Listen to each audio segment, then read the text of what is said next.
Good to see you, everyone. My name is Robbie Howell, and it is time for another recorded actual play. And for once, this isn't catch-up from an Enclave day. This is one that we've scheduled just because I want to see these lovely people's lovely faces. If you wouldn't mind going through, telling us a bit about yourselves, then we'll go back through in the same order and do characters, beginning with Detour.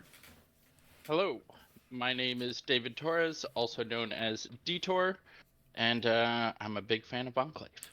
Thanks, man. We're a big fan of you. Next. Well, I guess that's me then. Hi there, I'm Julian. I've been in a couple of those whenever they do come out. And yeah, I'm also a very big fan of Enclave. Thanks, buddy. And last up.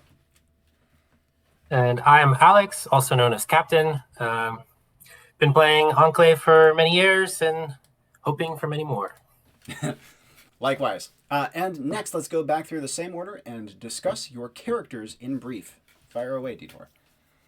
All right, so I will be returning with Crow. He is a gunslinger. I've played him on several actual plays at this point, but yeah, he's a fun character. He is formerly a witch hunter of sorts, and is now trying to redeem himself, having murdered many innocent people. Interesting. Speaking of which, next. Well, I'm going to be playing Taylor today. He is a witch hunter, the actual class, and he's been after all sorts of oddish people of his setting, and maybe will eventually come to terms with the fact that he has hunted people for no good reason other than he was told to do so.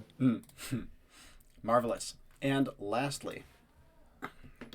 And I'm playing a witch, which wasn't well thought of. I'm playing Bruletta Grayfen, who is an illusionist. She is highly intelligent and does a lot of crazy stuff with magic. Yes, indeed. With this interesting group, I'm going to be sending you guys to a setting that I think almost all of you will have very little familiarity with, to do something that I think all of you are going to be reasonably well suited to. You are being sent... here's your mission statement. Actually, before mission statement, let's do focus words. I got the following 3 focus words. I got Krampus, big country, and what is this mortal life if not the pursuit of legacy? A mixed bag, to say the least. And from that, I came up with this mission. Here's your mission statement. You are being sent to Rosholt County. This is also called the Land of Disasters. You can think of it as having dozens upon dozens of tiny microclimates, each one of which is only a couple miles long, and it is so prone to horrific natural disasters that it's pretty much just a fact of life for the people there, who have become very comfortable with it. The area itself is of not a modern, but a approaching modern setting, and there is a lot of magic in the land itself, but magic is illegal among the people. Settlements are very far-flung, as you might imagine, and there are a lot of individual homesteads that are miles and miles and miles away from any other sort of civilization, and you're going to be sent to one of these such locations. Reason being is a law enforcement strike force is closing in on an illegal mage operation of some kind. Some of the kind of nearby settlements have for a little while reported everything from mishaps to strange anomalies to even outright abductions, which for a long time they had attributed to a common local boogeyman called Rotten Mr. Wind. So you'll hear that name thrown around a couple times. That's what this police force is using to describe their target. But eventually they have traced the target back to this far-flung cottage, and they are attempting to contend with whatever mage is inside. Now, they don't know the full details behind this mage, and unfortunately, nor does the Enclave. But what the Enclave can tell you is that the police are going to be arresting this mage, and that will be a horrific mistake. This mage needs to die, period. And the police need to die as well if they stand in the way. So your goal is to kill the mage and not get arrested, because they will try to arrest you. Even if you don't, obviously, you're on a crime scene, and if you don't declare yourself and immediately cooperate and leave the crime scene, they will arrest you. And obviously, that's not really an option, unless you can find a sneaky way around that. So don't get arrested, kill the mage. If you need to kill police, do so. This is the topmost priority. They cannot just arrest this mage. They need to take him down. Of note, The police force is led by the local hunch, and a hunch is like a mayor plus chief of police for a big section of the area. Her name is Hunch Gelf. And lastly, this little cabin is nestled at the top of a section of what you might call shattered plains. You know that like fantasy aesthetic where like sections of land are like hovering out of the ground as though they'd been exploded and then just hovered in place. Imagine that, but like the trees and stuff have adjusted. And so it has like a whole thriving ecosystem on it with the cabin perched atop, and whoever lived in the cabin has left little convenient crappy ladders that connect the different shattered sections. So you guys are going to be porting in on like an island that is just below the main island that has the cottage on it, and there's going to be police crawling everywhere. Not in your immediate vicinity, but very close nearby. Questions before we dive in? There only one target? There's only one mage? Or is this like a coven of mages or something? Only one mage. Presumably they have helpers. But those don't matter. Kill the mage.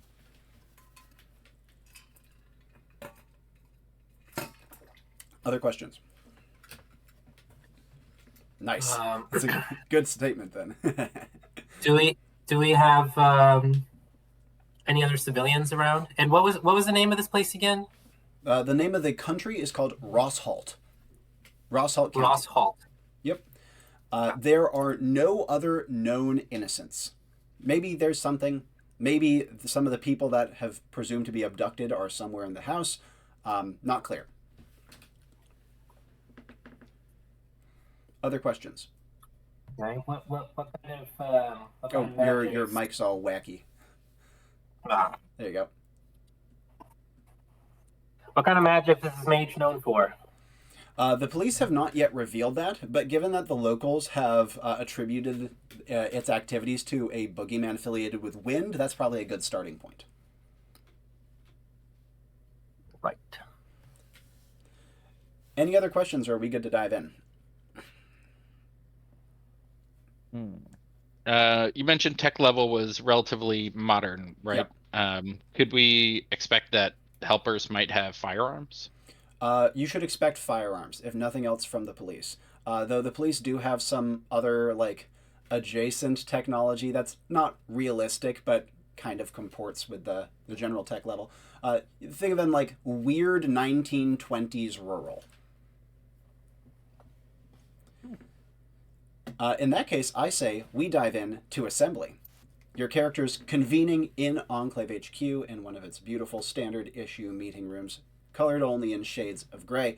As of now, you are in character, and frankly, I don't think any of these characters are the type to be late, so I say the three of you convene simultaneously. If you wouldn't mind giving a brief description of your character before you take your initial actions, that'd be grand, and if we have no other strong preferences, I say we start our actions with Crow. Give us a description, then say what he does. Sure. So Crow is definitely very much the archetypal gunslinger. So he's wearing a leather duster. The main thing is he has a straw hat, like a wicker style hat, as I am wearing now. He is slightly above average tall, otherwise a pretty athletic build. With tan skin and a sort of grizzled beard, probably hasn't shaved in a day or two. And he's got his Sharps rifle slung over his back, and revolver at his hip, Bowie knife at the other hip. He walks in. Howdy. Ready to do this thing? In that case, I say we move to description and reactions from Taylor, then from Bruletta. Ready has nothing to do with this. We are here to do a job, are we not?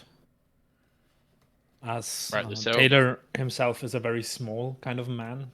Otherwise, he's really average with the brown hair, brown eyes. Very clean shave, military buzz cut.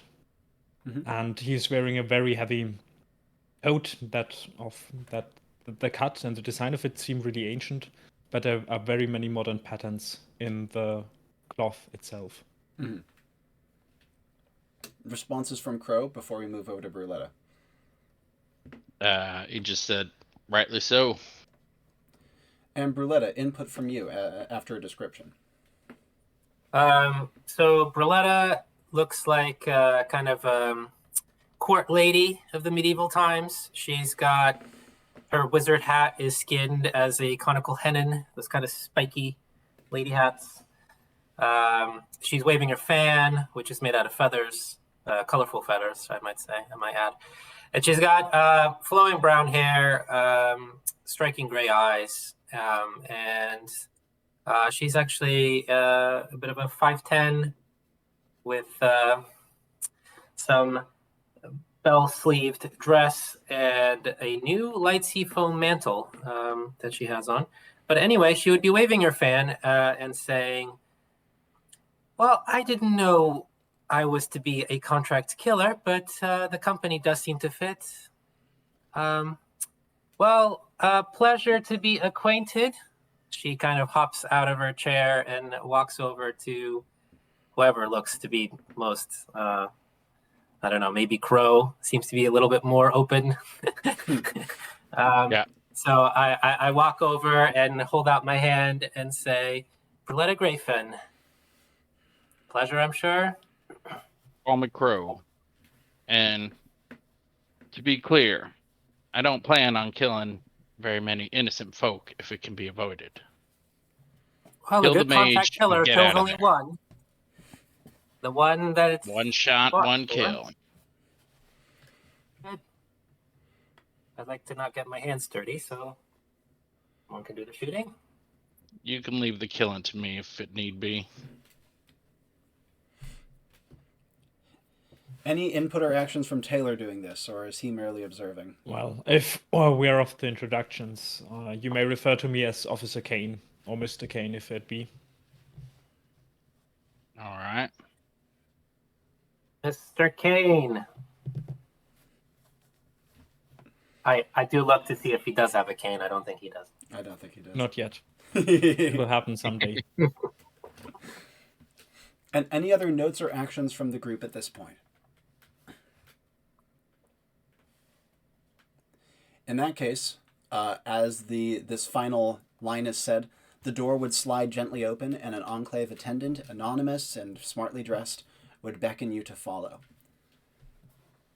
And moving through Enclave HQ with its endless passageways and its soaring cathedral vault ceilings, you would make your way to the teleportation chamber, small and dim, with rounded corners and 3 gleaming panels on the floor. The now familiar voice would say, "Agents, please take your places atop the telepads. Final actions before we begin." Crow would just say, I hate this part, as he stepped onto the telepad. Any other final actions? In that case, Just step on the pad. you feel yourselves dissociating, your toes tingling away to nothingness, rising up your body, hitting your eyes, and your vision exploding into color. And when it reforms, you are greeted first by the canopy of trees, second by the swaying of wind, third by the gentle shifting underfoot, almost as though you're on a ship, and fourth of a massive tornado distantly on the horizon. You are in twilight hours. Maybe morning, maybe evening, not quite sure. The weather is overcast and somewhat stormy, and the wind tears through the area, but is blocked largely by the tree cover that you are in. The tree cover breaks suddenly through the woods a little ways in every direction, indicating that you guys are again on a very small island. And, even since floating island isn't probably obvious to any of your characters, it would be more like a mesa. You can see the land plunging down in every direction beyond, and also the rising other floating islands surrounding you, only a couple higher than yours and several just lower. You also, over the wind, a number of you have, actually all of you have above average sensory, perfect. All of you can hear the distant call signs and rummagings of the police force. And you can even see a little bit of movement on the one higher floating island that's directly in front of you. A little bit of movement around the verge of men securing the perimeter. The forest cover you're in right now is fairly comprehensive, and the foliage is reasonably thick despite the wind. Immediate actions upon port-in, beginning with Crow. Scanning upwards, can we see the? I think it was a cottage or something. Yes, it was a cottage. You are low enough that the angle of the island does not quite let you get a direct eye on it. You're a little too sharply below. Do we see a ways up? Yes, you see two. For one, a number of the trees get rather close, but more importantly than that, there is a old but quite sturdy, heavy ladder that connects the two islands and is pegged in with like strong metal pitons. That would be the word for it. Is it guarded? At the moment, at the bottom, no. At the top, you can see two men standing there back. I'd probably take my rifle out for a closer look. Yep. As you are scanning, you can see that the two men are wearing heavy uniforms. They're both like kind of holding their hats down on their heads to combat the wind. Can't see any body armor, but their uniforms are fairly comprehensive. You can see weapons at their sides, maybe weapons in their hands, but their hands are held in front of them, so it would probably be small arms, if anything. And other than that, nothing of note besides the fact that one of them is trying desperately to smoke, though, judging by his movements, the cigarette keeps getting snuffed by the wind. All right, so those are probably the officers, so I'll just say that. Like, officers at the bridge up ahead. The easiest way up, though. Immediate actions from Taylor upon porting in. Well, we are going to do what I hope would be the obvious thing.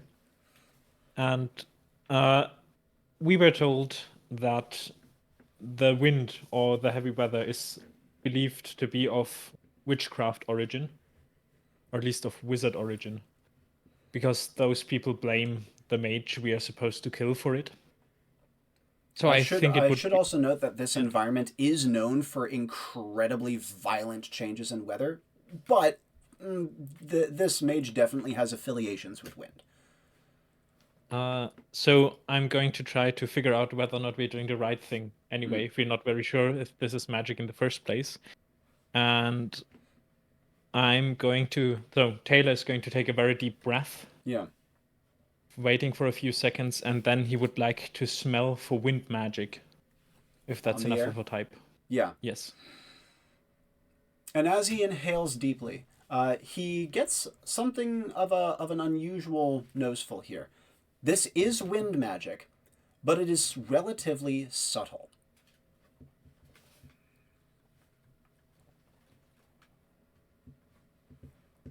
What would you like to do from here?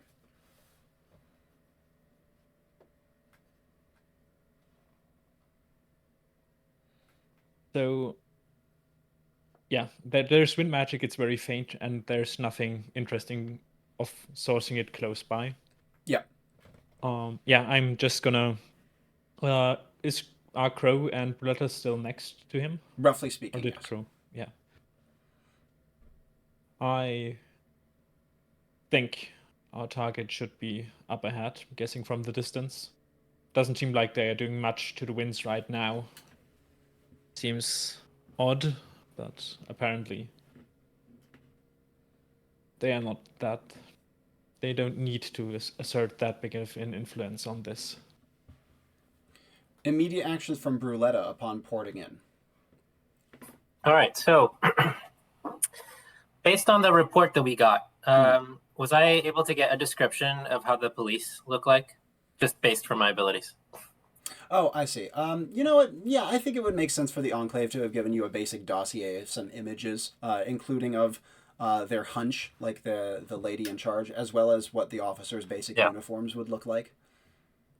Okay, cool. Yeah, because I don't think Bruletta would know about badges and things like that otherwise.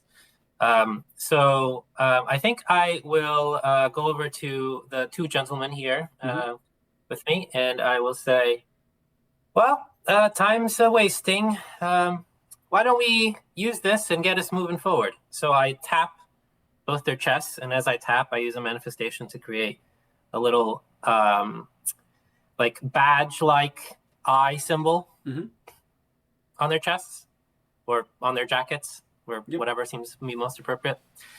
And then I will stand near them and say, Okay, stay close. And then I will grab up my fan and grab down my fan as I wave it above amongst myself and the group of us and try to cast veneer on all three of us to look like the police officers, centering it on the badge. Yeah. She would not be able to cast the veneer quickly, of course, but with the two little eye symbols, that of course helps you with your focus and your multicasting, as I've seen you do many times. Now, as Bruletta is casting this would be just after Taylor makes his report. Any actions or any reactions rather from Crow or Taylor to Bruletta, or from Crow to Taylor? Certainly Crow would react. He has been veneered before, so he's familiar with it, but he does not like it. Yeah. So just like when she initially touches him and manifests on him, you're like, and then getting veneered, it's like, ugh, painting me with your magics. Any responses from Bruletta to this?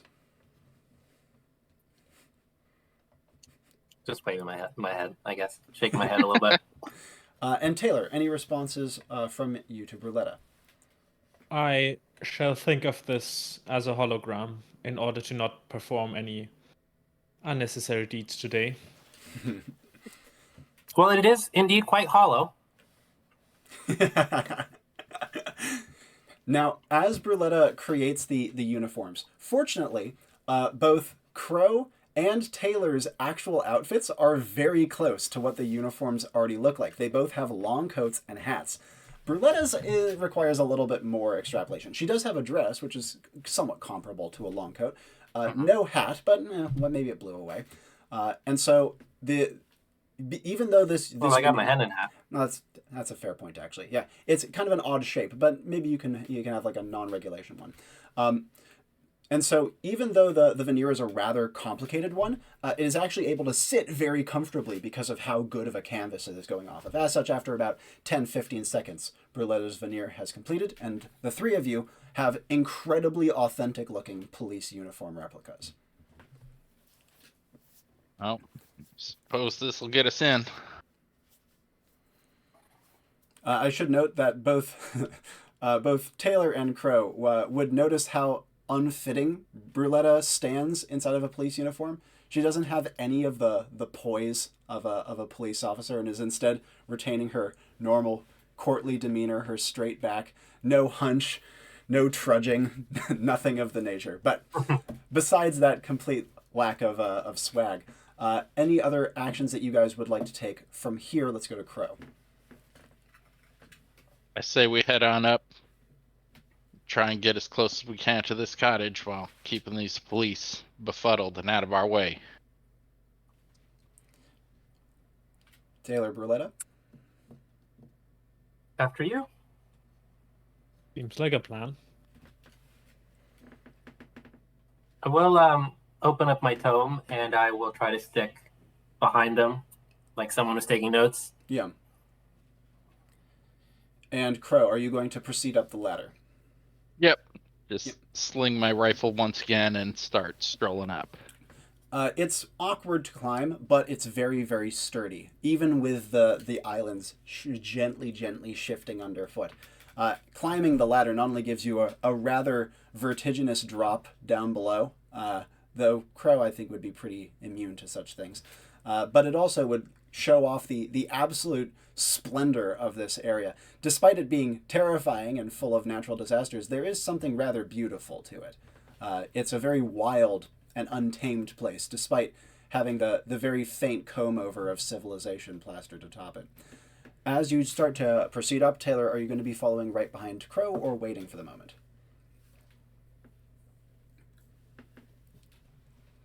Don't think there's too much sense in waiting for him. Yeah. And Bruletta, climbing ladders is not something that she is necessarily wont to do, but there may be exceptions. Is she going to be proceeding after Taylor? Yes, I guess so. I hem up my dress, though it's not like super, wavy and dragging itself along, but just pick it up a little bit with one hand and then try to grab up. I think it can go up here and not immensely go up the comfortable, ladder. but doable. And Crow, as you are approaching the top, neither of the two officers on watch notice you whatsoever. Between the winds and them briefly communicating with other officers on scene, you hear them quickly, like, exchanging words with each other. Sometimes they say strings of numbers that don't really make much sense to you, but it's not like modern police jargon where it's just endless strings of numbers. They speak plain English most of the time, or Metro in this case. As you reach the top, there's no way to, like, slink around them necessarily, so how are you going to attract their attention, or do you just want to push past them? No, I think I would attract their attention. Howdy, officers. And you can see that... Yeah, we've been sent to help out with this, taking in this here mage. And they turn around. They look surprised, but they don't, like, look shocked or anything like that. They just kind of, like, glance you up and down and nod. One of them says, "You from Pulsifer?" He gestures out west. That's right. You been there? Yeah, I got a cousin from there. So, well, hey, can you lead us to Hunch Gelf? He says, "Yeah, you want to go to talk to Madame Gelf? Sure. She's in a mood, though, I'll warn you." Oh, all right. We'll be on our guard then. He says, "The three of you?" That's right. Right. As the group of you come to the top of the ladder, you see the two officers nod. One of them gives you the brief rundown. He says, "So we're tracking a potential contraband user. Hold up in there." He points over towards a very run-down looking cabin. It has a couple of antenna wires sticking out the top, but other than that, looks like it was made, in the 1600s, comparatively speaking. And he says, "We've cleared the external buildings, gone inside. Turns out there's a pretty substantial basement section to it, so we're slowly making our way through. Madame Gelf is interested in spearheading the operation, and she's by the books, so we're going pretty slowly here. No sign of any of the abductees yet, unfortunately, and fortunately the Twisty's at bay." He points over to the tornado on the horizon. He says, "From what we understand, this Hector over here is mostly known for seismic activity, so the wind presence is indicative, I would argue." You guys have any responses to the officer before he leads you off? Are there any back doors covered? He says, "Yeah, we've cleared the back doors to the main edifice." There's gullies down below, right? See if there's a basement. Might it not connect to the gullies down below? That's a fair point. Hadn't got that far, but upon approaching the structure from below, we hadn't seen any evacuation routes of any kind. Could be wrong. And I keep writing away in my tome. Yes, indeed. I'm actually just drawing the Yeah. shed. Taylor? Well, you guys should be careful. Just because this is a wind mage shouldn't mean that they are beyond using illusions. But carry on. Yeah, so fair We shall point. make it through this day. We haven't really had that much trouble with... He starts to walk and beckons for you to follow. We haven't really had that much trouble with illusions out here. But first time for everything, I suppose. I snicker. Indeed. You're brought over towards the cabin. Judging by the number of police around, this is not a huge contingent. It seems to be maybe less than a dozen people, of whom all of them are armed, but only a couple of them seem to have anything more than a sidearm of some kind. You can see that they are positioned both at the two ladders leading up to this topmost island, as well as being positioned over by the front entrance and the back entrance to the cottage, as well as one guy over by the shed outhouse area. This top island is not big, but nor is it small. It's probably over an acre, maybe 2-3 acres in total size, maybe more like 2. And so as you are being brought over to the main building, you can see outside there is an officer kind of hunched against the wall, and he's scribbling in a notepad, not dissimilar from Bruletta. And as he is scribbling, a large kind of Principal Trunchbull-like woman, if you know Matilda, comes pushing her way out through the entrance. She's big and broad and is the only person you've seen thus far who's wearing visible body armor. Her hair is tied up in a very small, like, severe top knot on the top of her head. And as she comes out, the guy who's bringing you over calls, "Hunch! Hunch!" And she looks over. "Yes, officer!" "Yeah, I got these 3 from Pulsifer. Come over back." And she says, "Pulsifer, is it? Glad to hear it. Didn't expect a reinforcement so quickly, but I'm glad to hear it. We're dealing with, I believe, some pretty severe contraband." And as she stomps her way over, she reaches out one of her hands. It's heavily calloused and scarred, and she seems to first offer it to Taylor and then to Crow. Well, he's going to take the hand, but instead of shaking it, he will try to pull her a bit closer. I do hope you're on top of this. We cannot allow and afford to let any of them go away. I would have assumed that my reputation would precede me in Pulsifer. I do not let cases slip. I do not believe in reputations. I believe in seeing with my own eyes. Good man. She reaches to shake Crow's hand as well. And he shakes. "So you should know we're sort of an elite infiltration force, specialized in taking down folk like this. So Really? Good. just I didn't give know us a way in." She says, "I didn't know Pulsifer had an elimination unit." She looks behind to Bruletta, and she says, "Are you in uniform, honey, or are you a reporter?" I mean, I am in some uniform, right? I don't think I. It does. I can don't think just pass Bruletta would myself off as a understand the reporter. distinction. I just do the paperwork. She says, "Well, we appreciate you for it, honey."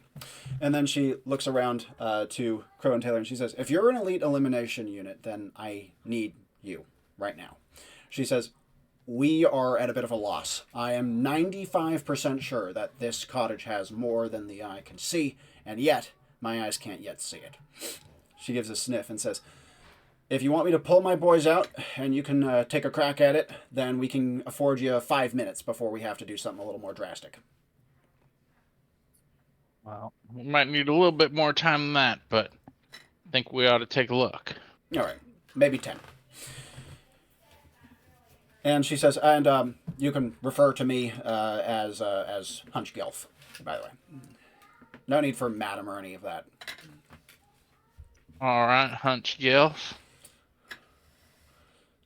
And she yells into the house, her voice booming out even over the wind. "On the way out!" And you can hear a couple of like clattering on the wooden boards inside as Hunch Gelf looks to the group of you. She says, "I'm going to be on the sticks, all right?" As she heads over towards a small like portable radio station that one of her officers has set up. Now, what would the group of you like to do from here? RQ. I will start inching, trying to see if the rest of the group can come with. Bruletta would slink inside as some of the last officers inside make their way out. Assuming Taylor and Crow follow, the group of you would make your way into a plain one-room cabin. It has a handful of semi-modern amenities, such as an icebox. It even has a phonograph.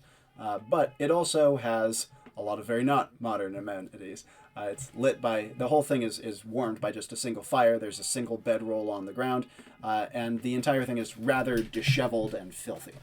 You notice that there is a section of the ground where a couple of the log floor pieces have been moved away to reveal a basement passage.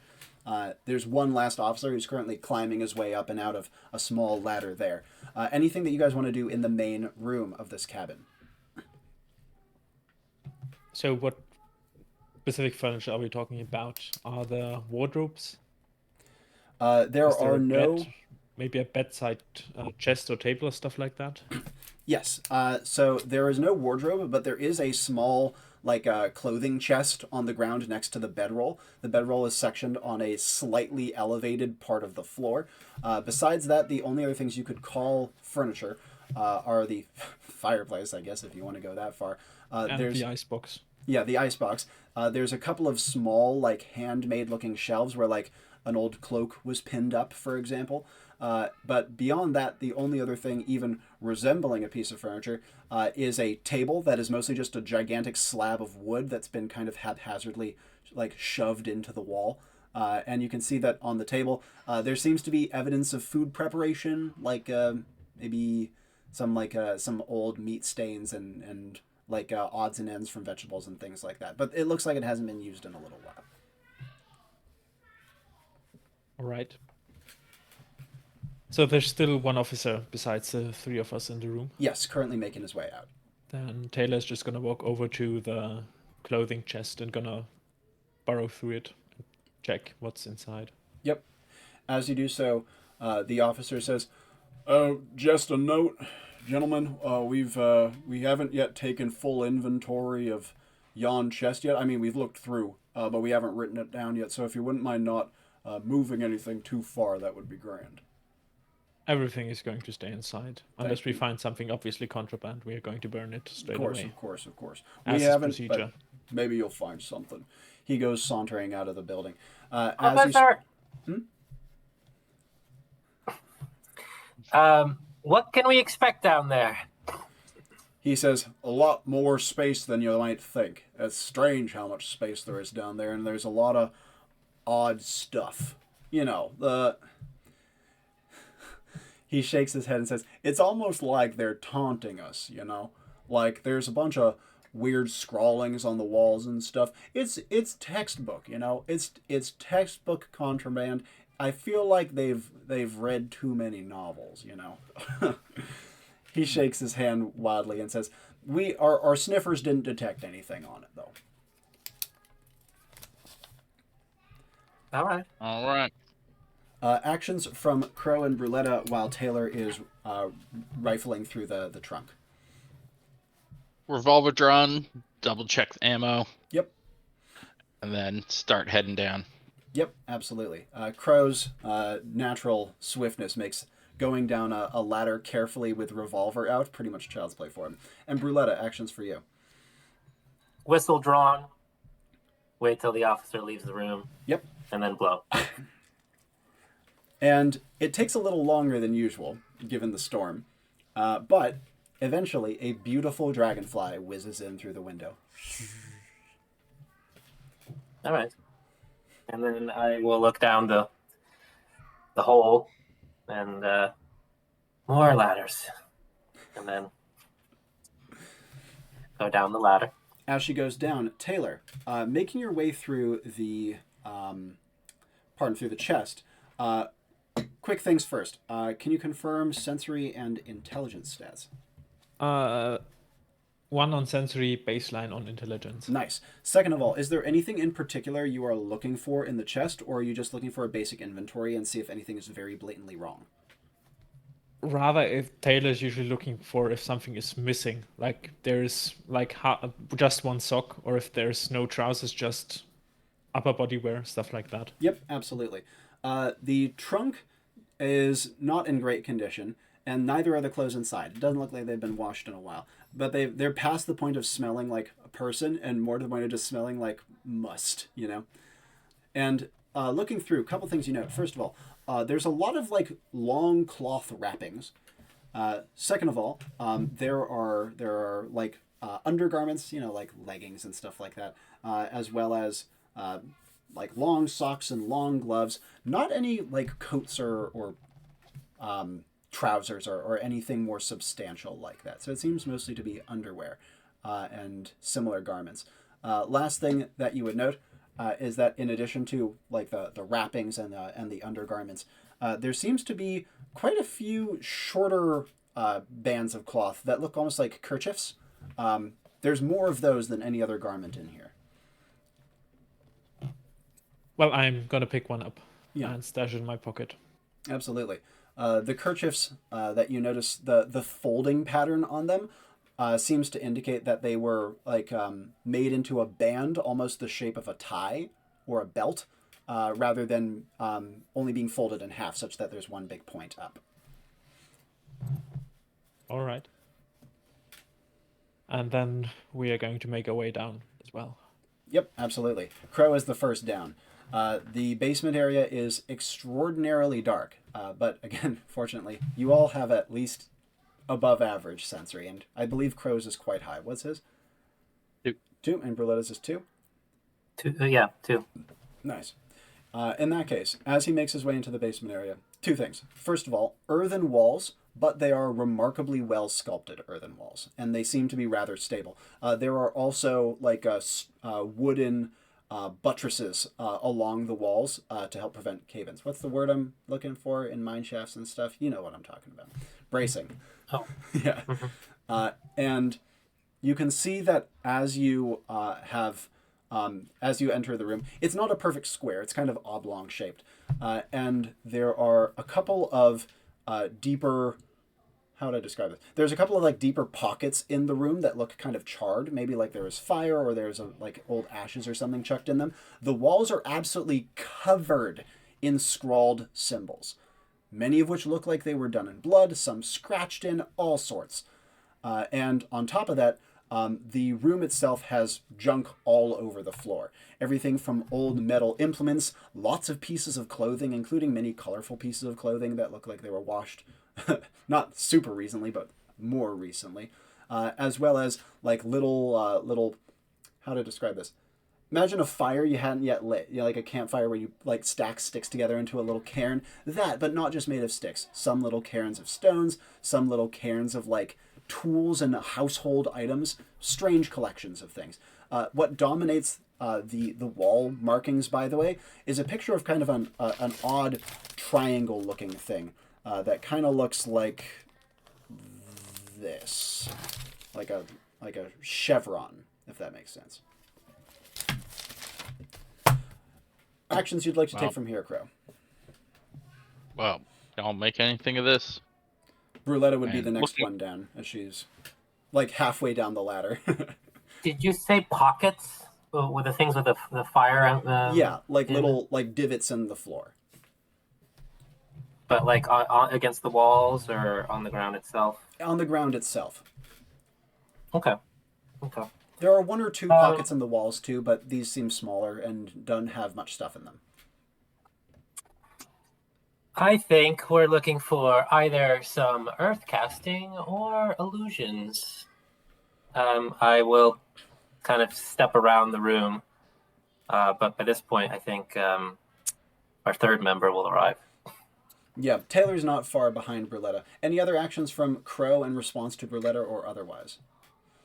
No response, mainly looking for cover and exits from this room. Yeah, the room seems to not have any upward exits, but it does seem like some of the divots in the walls may go a little deeper than initially noticed. Could be passages that go further, but that would make this basement truly gigantic. Like, it already is twice the size of the house's floor. Right. And like I said, it's kind of oblong shaped, so you can't see the entire basement from one position. You have to, like, maybe if you go into, like, one corner, you could see in both directions, but it wouldn't be easy. Taylor, as you come down into the basement, actions from you. Well, Taylor is gonna walk over to, like, he takes a second to look around, then sees the symbols for himself, and is going to walk over and is inspecting them. Trying to gauge a bit how they were made, if they were hewn into the stone. Yep, there seem to be 3 different types of symbols overall. One of which seems to have been painted with blood, one of which seems to have been carved with an implement, and a third of which seems to have been drawn with charcoal. And the symbols are spiky and dotted and seem haphazard and random. Could be some ancient language, could just be random markings. It's very hard to tell. But you can kind of see what the guy upstairs meant. It's like, it's textbook. Textbook madman ravings. So, illusion magic or earth magic? What would be your guys' wager? Well, there are these corners that are perhaps passages, so maybe we should inspect those. But for the symbols, it may mean something. I walk up to the chevron-looking one. Yeah. I kind of take out my fan and close it, slamming it shut while I hit the chevron with it to try to see if there's any magic to try to dispel it. And as you strike the symbol, two things of note. First of all, you see that your fan, even though it's a fan, leaves a small dent in the wall. But second of all of you would feel for a split second an immeasurably deep cold permeate the room. Whoom. And it only lasts for a moment. But imagine being dunked in an ice bath for less than a millisecond. Oh, what the hell is that? Don't do that again. Definitely magic. Wind magics, Should I- ice magics. Hard to tell. Should I do the same to the other symbols? Well, the notable If thing about we- the big chevron thing is that not only does it dominate an entire section of wall, but it's the only symbol that isn't drawn over by another symbol. Give Taylor. me a few seconds before you go and hit another one. As he is going to walk up to the chevron, hoping that Omoriori is off cooldown. It is. And he is going to smell the sign specifically for what kind of magic it's made of or it's supposed to be. Yeah, and the answer comes in clear and strong. Ice. Or cold. Or something of that nature. Something of I might add. Yeah. My fan doesn't usually do that much damage to a wall, so that wall itself is perhaps made of something magical. Smells like ice magic. We might have something of a generalist on our hands. Not the good type to be fighting. But bullets usually cure that kind of problem. Right, so. Well, any leads on where he might be? Well, Is there? if there are, how many of the big chevrons are there around? Only one. There's only the one big chevron symbol, but there's a number of smaller chevron symbols of a similar type that are distributed elsewhere. If a hand was placed on the chevron, would the chevron itself feel cold? Trying it yourself? No, it does not. Although, moving your hand over where Bruletta dinged it, yes, it does. All right, I think you might as well try to strike all of them. Maybe that gets us some more doors to walk through. Or maybe it'll boil our blood in our veins. You have a very good coat, as do I. I do not think there's too much that could boil our blood out, right? The lady ship herself no. might find some trouble. Well, hold on to your lady garments. Slam another one. This one I will slam. So, I mean, it seems to be that some of them look kind of ridiculous and are probably not meaning much, but at the same time, I don't know. What does my intelligence say, I guess? Well, for the first part, the smaller chevrons are also not blemished by other symbols. The other symbols are like written over each other. Kind of like someone who only had one page in a notebook. And think about what you're trying to get out of whacking another one. And if it's to try to open something, then whacking may not necessarily be their best route. So that the other chevrons look exactly like this one, or are they slightly different? They're like in shape? identical, but they're much smaller. They are positioned and proportioned exactly the same, but if this one is bigger than your arms are across, the other ones would be only yay big, like a foot or less. Okay. Got it. Well, so first I'm going to do it to, like, I don't know, some symbol made of coal. You described one that was kind of written coal. I'll slam that one first. Sure. One of the chevrons or just a random symbol? Is it made of coal? Is it, like, inscribed with coal? One of the chevrons is inscribed with coal, yes. Ah. Okay. So I will.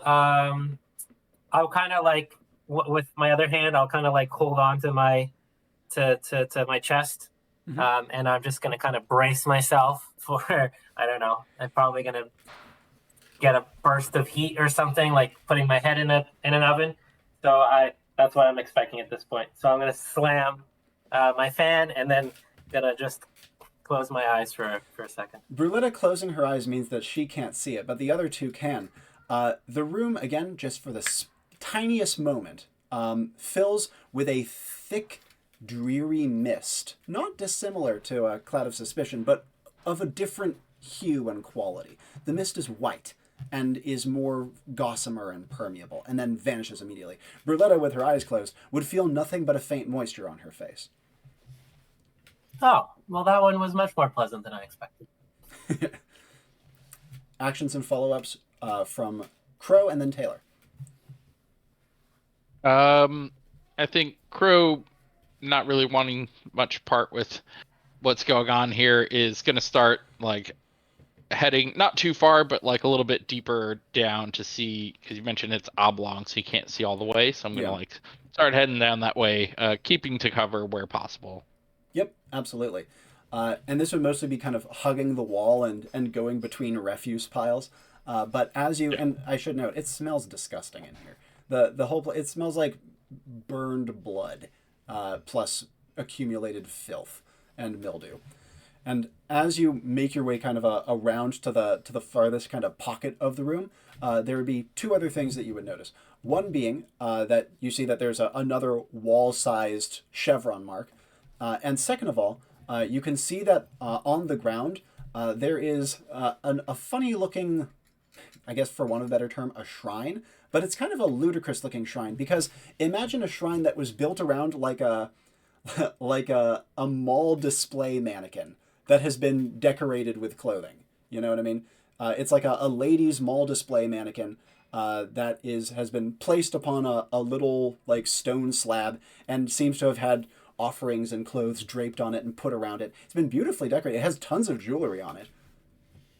And on top of all that, it also has a chevron shape, identical to ones on the walls, placed on its head that kind of goes down past its shoulders on its forehead. And that chevron shape seems to have been made of metal, probably? Roughly cut. What in the hell? Hey, yo! I think you should come see this. Taylor, actions from you up until and after Crow says this. Well, a very garish display of things.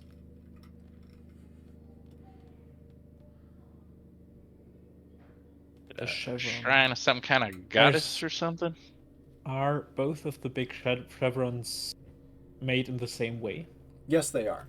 Both of those are made with blood rather than coal or scratchings. I haven't hit a blood one yet. The big one that you hit first was blood. Ah. Let's hit another blood one in the. I haven't left the initial room. Yep. The only other blood one in here is quite small. Yep, I'll hit that one. This time, both Taylor and Crow only get the tiniest little taste of it, but Bruletta would get a comparable freezing feeling. Okay, but so I'm trying to brace with my will. It's not going to be amazing. Yeah, it's not. But it's not I think fun. I'll do a. Yeah. To warm myself. Yeah. I should note that you would actually see frost on your hair tips just after doing it. Mm. Okay, and then I will skip over to wherever my fellow agents are. This is around the bend of the oblong, like the strange-shaped room. Any other actions from Crow and Taylor upon finding the mannequin shrine? It's Nope. ice-based magic from what we can see. I'm going to try something possibly foolish, but I shall try anyway. As Taylor loosens, they place a quarrel in the I need to always check the word, into the Balestrino, Yeah. and using its shot as a base for Malleus Maleficarum as he shouts, "This isn't getting us anywhere anyway," and then loosens the quarrel into the wall, into the chevron. Yep. And as he does so, he would feel a cold rush into his body. And as he loosens the shot, the bolt flies through the air and sticks into the chevron, and you would see a crack go through the wall as though it were made of glass. The entirety of the chevron area shatters outright. Just a perfect chevron-shaped hole in the wall. And through it blows a profoundly cold, chilling air, gently wafting into the room. Bruletta would feel it immediately hit her down to her bones, but the other two have enough environmental protection that it's not overwhelming by any means. Through this broken window in the wall, so to speak, you can see a white chamber that looks as though it is made of marble and winds out of sight. But this so a hall more than anything else. It's lined with columns, and the columns are decorated strangely, almost like in a dream. And the area beyond that, the area of the hallway, shifts slightly in your vision. Again, like you are dreaming, and every time you look away, when you look back, the details are slightly different. What in the hell? Well, not too difficult a magic, just an ice ball, I guess. Anything else we want to check out, or should we head inside? A nice corridor, I would say. I don't understand. If these are safety measures, how come the police didn't disturb them? What might these be? Why are there so many of them? I do not think By they the way, are all the same measure. They are just probably all different kind of magics imbued into the walls. the blood ones are of ice. The charcoal ones are of, well, I don't know. I didn't feel much from those. Well, if after the blood ones you were adding charcoal, I would guess hatred or something of the like. Emotions, if anything. And that thing, the mannequin, I gesture to. Is that stuck to the floor at all? The 'Cause mannequin. the mannequins usually. The mannequin does seem to be either attached to the floor or balanced very, very well. And Bruletta would notice, now that she's looking at it properly, the mannequin it's like a ladies' mall mannequin, right? And it's in a very, frankly, regal posture. Bruletta is accustomed to seeing such things. And so there's a substantial dignity to this strange little statue, decorated as it is with so much jewelry and so many pieces of mismatched clothing.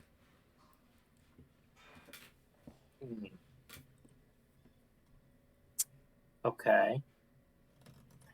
I will go over and say, it's a shame to leave this on its own, but have you tried to do anything to this, Crow? What do you want me to do? Shoot it? Happy to. Maybe.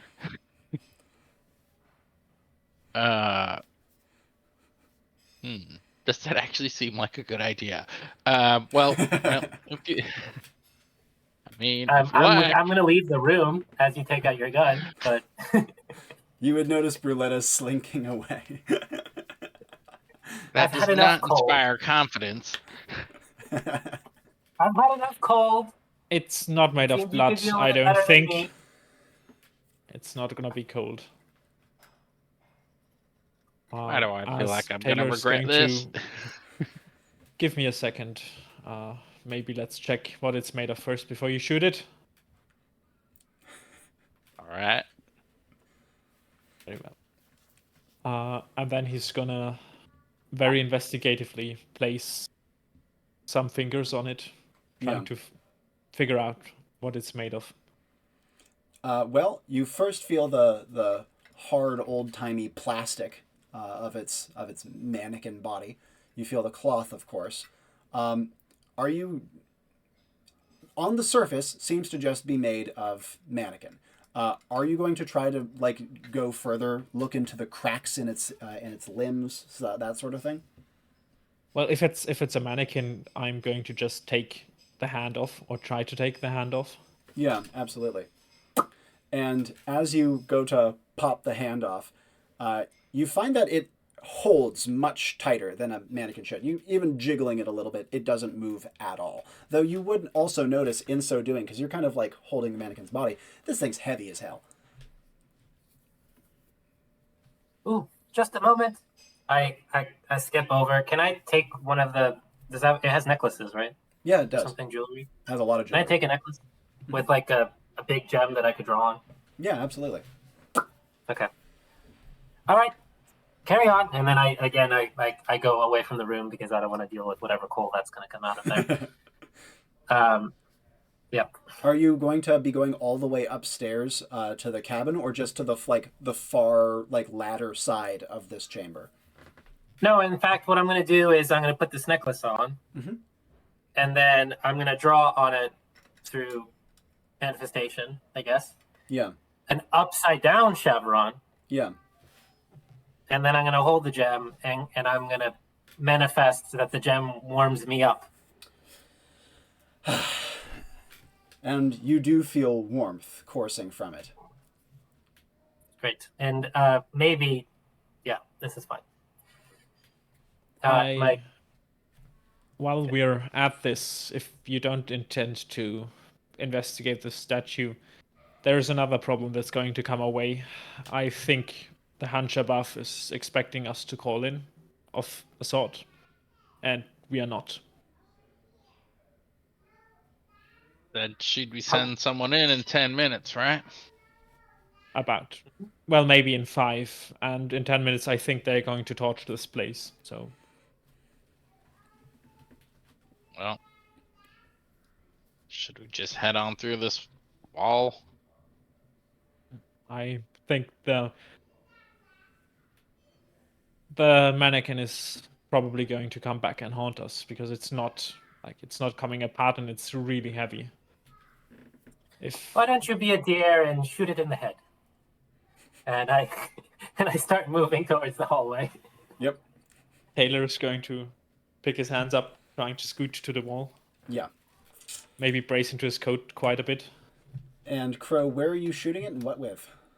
So revolver's already in hand, and like few inches from the head.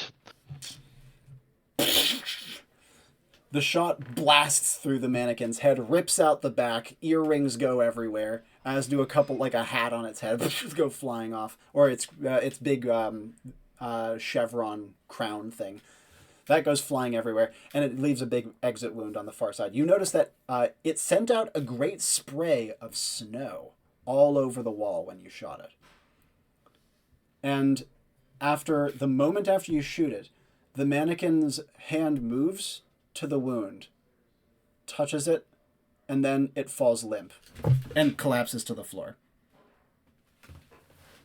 You see snow pouring out of the wound, which then turns to water.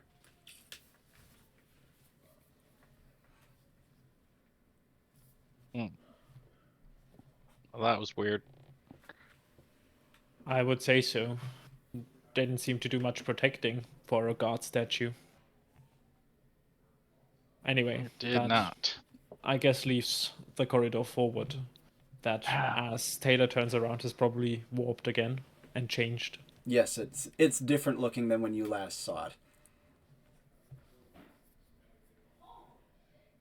Go on through. The lady loves it when she's correct. But onto the hallway then. And I kind of just shuffle in because I think it's getting colder. I snuggle into my necklace. Who's going first? Crow's probably not waiting. Going in, reloading as he does the one shot that he took. And as you step your way into the hallway, a couple things you immediately notice. First of all, it is incredibly loud. It wasn't loud outside. It's incredibly loud in here. So loud that it's like a jet turbine is nearby. You would have to scream in someone's ear in order to be heard. Second of all, the ground shudders wildly. You can still stand on it, but imagine it vibrating, or how do I describe it? Vibrating will do.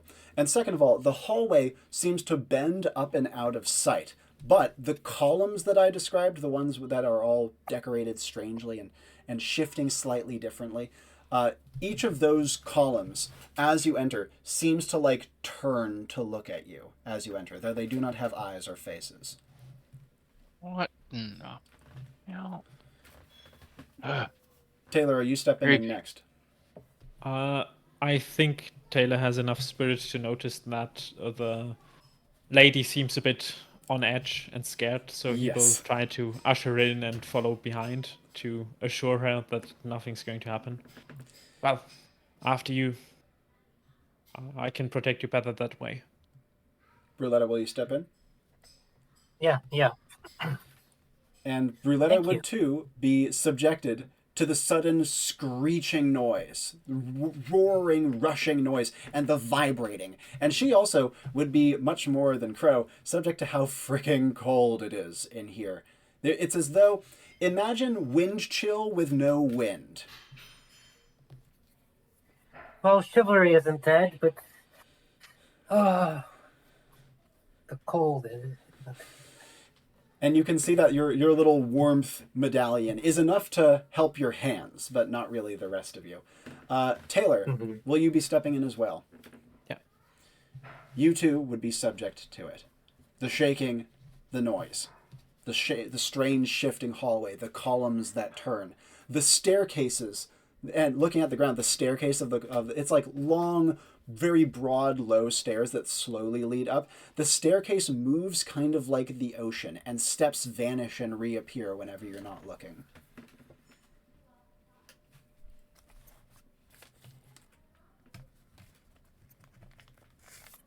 Can I stuff my head in down? Yes, you can. my head to cover my ears, and also while holding it, can I like try to make sense of my senses in here? Barely. I try to focus on like what lies ahead. Yeah, absolutely.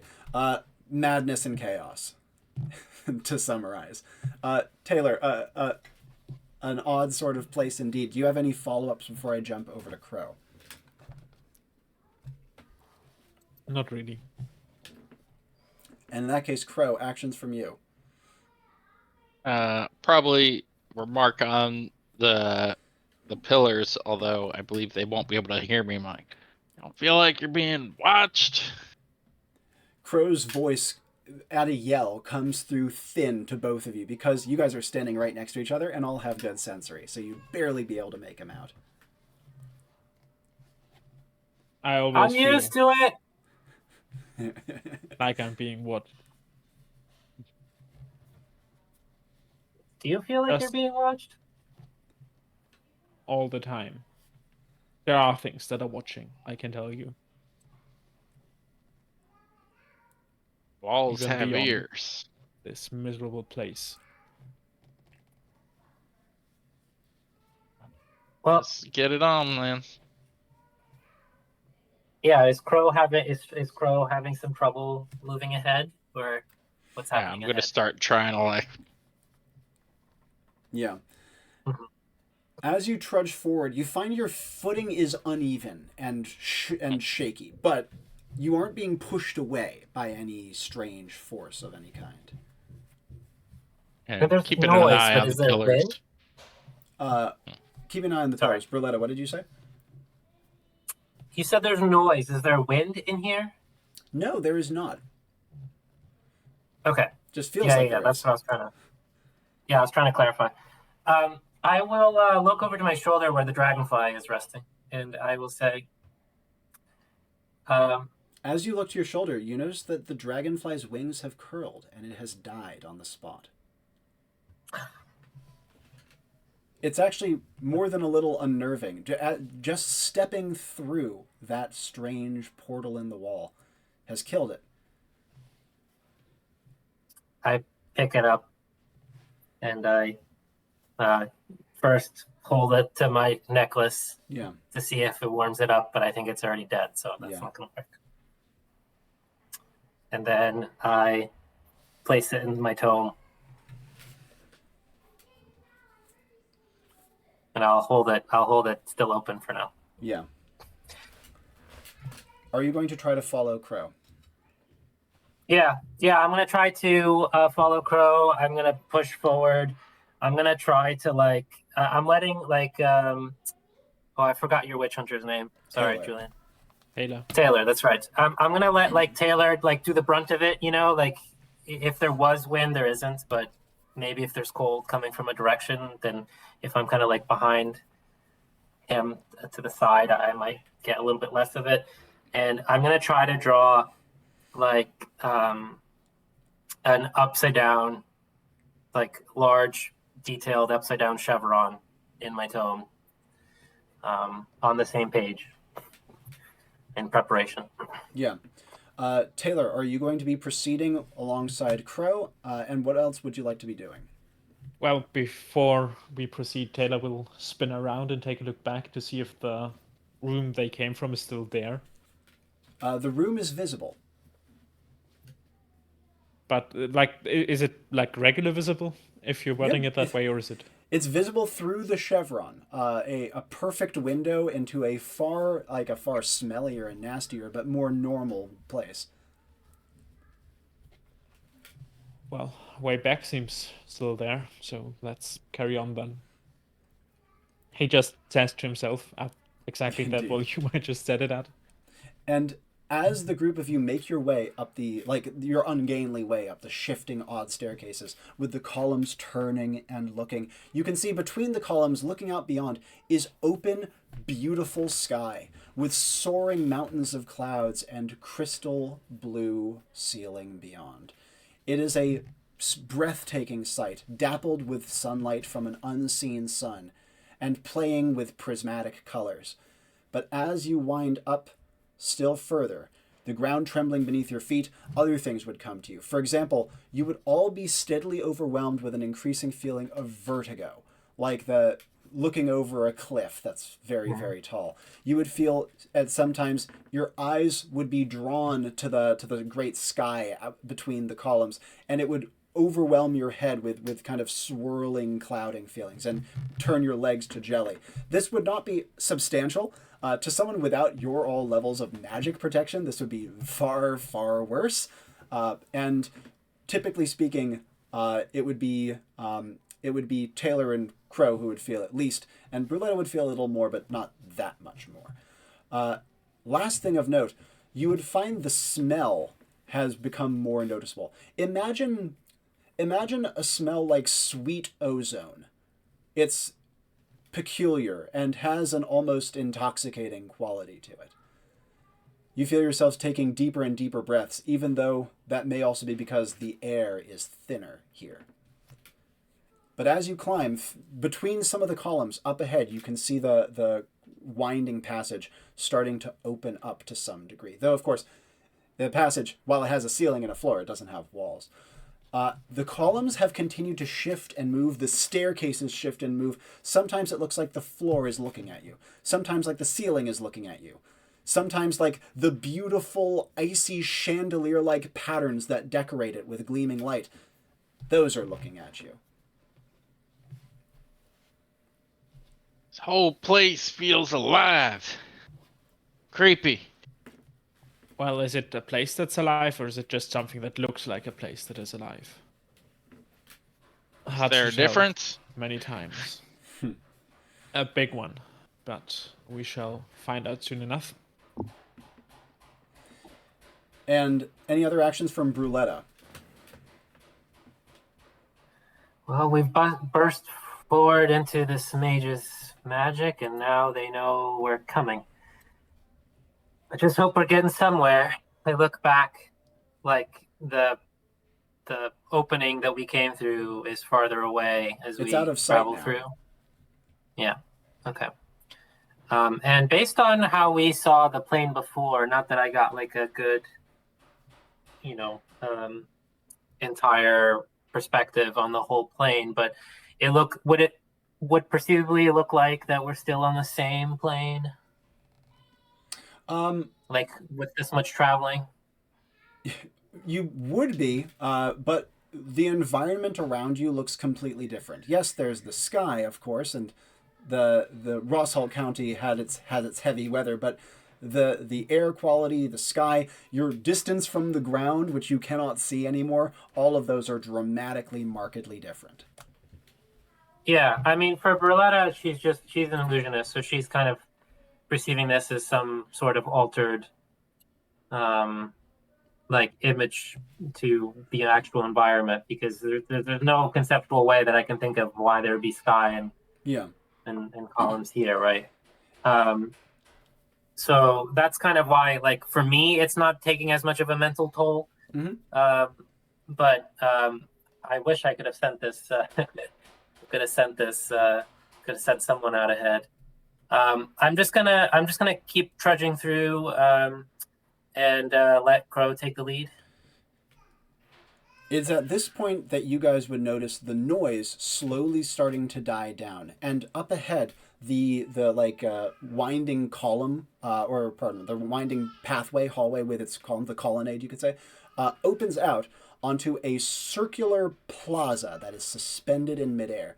There are beautiful trees and plants carven all around in topiary shapes, but all are made of snow. And in the center, there is an open ring that plunges down to nothingness, with a great statue rising up in the middle. It's incredibly tall, in the exact same pose as the mannequin down below, and you can see it has a great gaping wound through its head. You hear also, as the noise dies down, a sobbing. What would you guys like to do?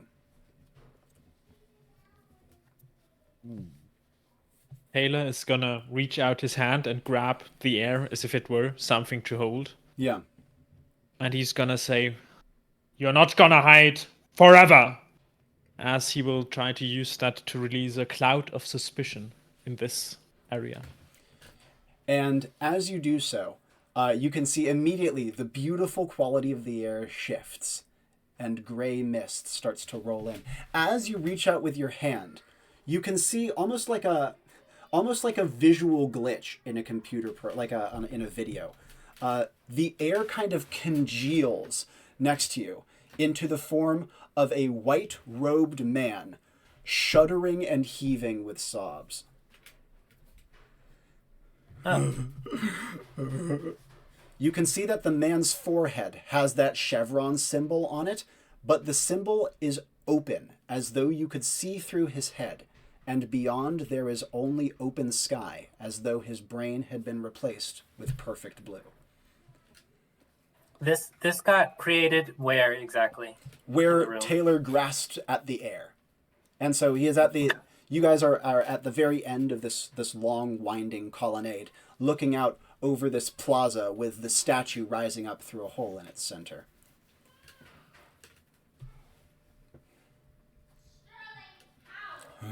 Whirl around and point my gun at that. He looks up towards the statue, but barely can bear to look at it before looking down again and crying. You can see that his tears turn to ice and drop down to the ground. Well, I don't think this is much of a mage anymore, as Taylor's going to load another quarrel into the Balestrino and will try to shoot it into the hole in the head. And as you raise up the bolt towards his head, you hear the man say, "Nothing is worth this. She's gone, maybe." Your Balestrino is now pointed into the open hole. Did she mean something to you? "Everything," he whispers. Does he look up as he says it? He can't bear to. His eyes are crushed, like scrunched up, and his hands are covering them, but the hole on his forehead is still open. Are you the rotten mystic wind? And he says, "You can call me that if you like, but to me, I am only her servant."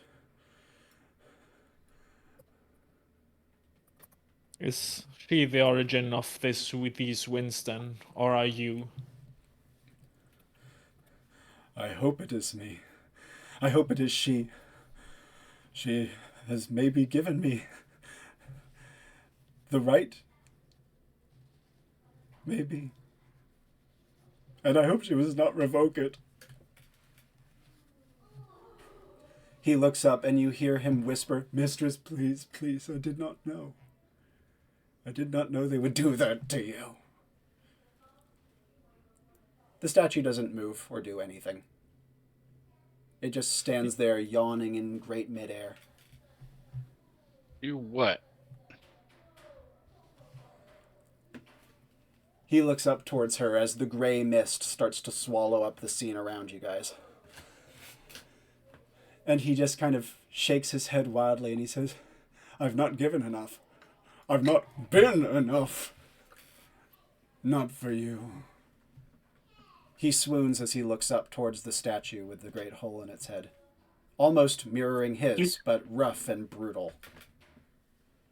You said there's also like a way down below, or did I mishear? Somewhere around the statue? This is over midair. And so if you go off the edge, you're just dropping.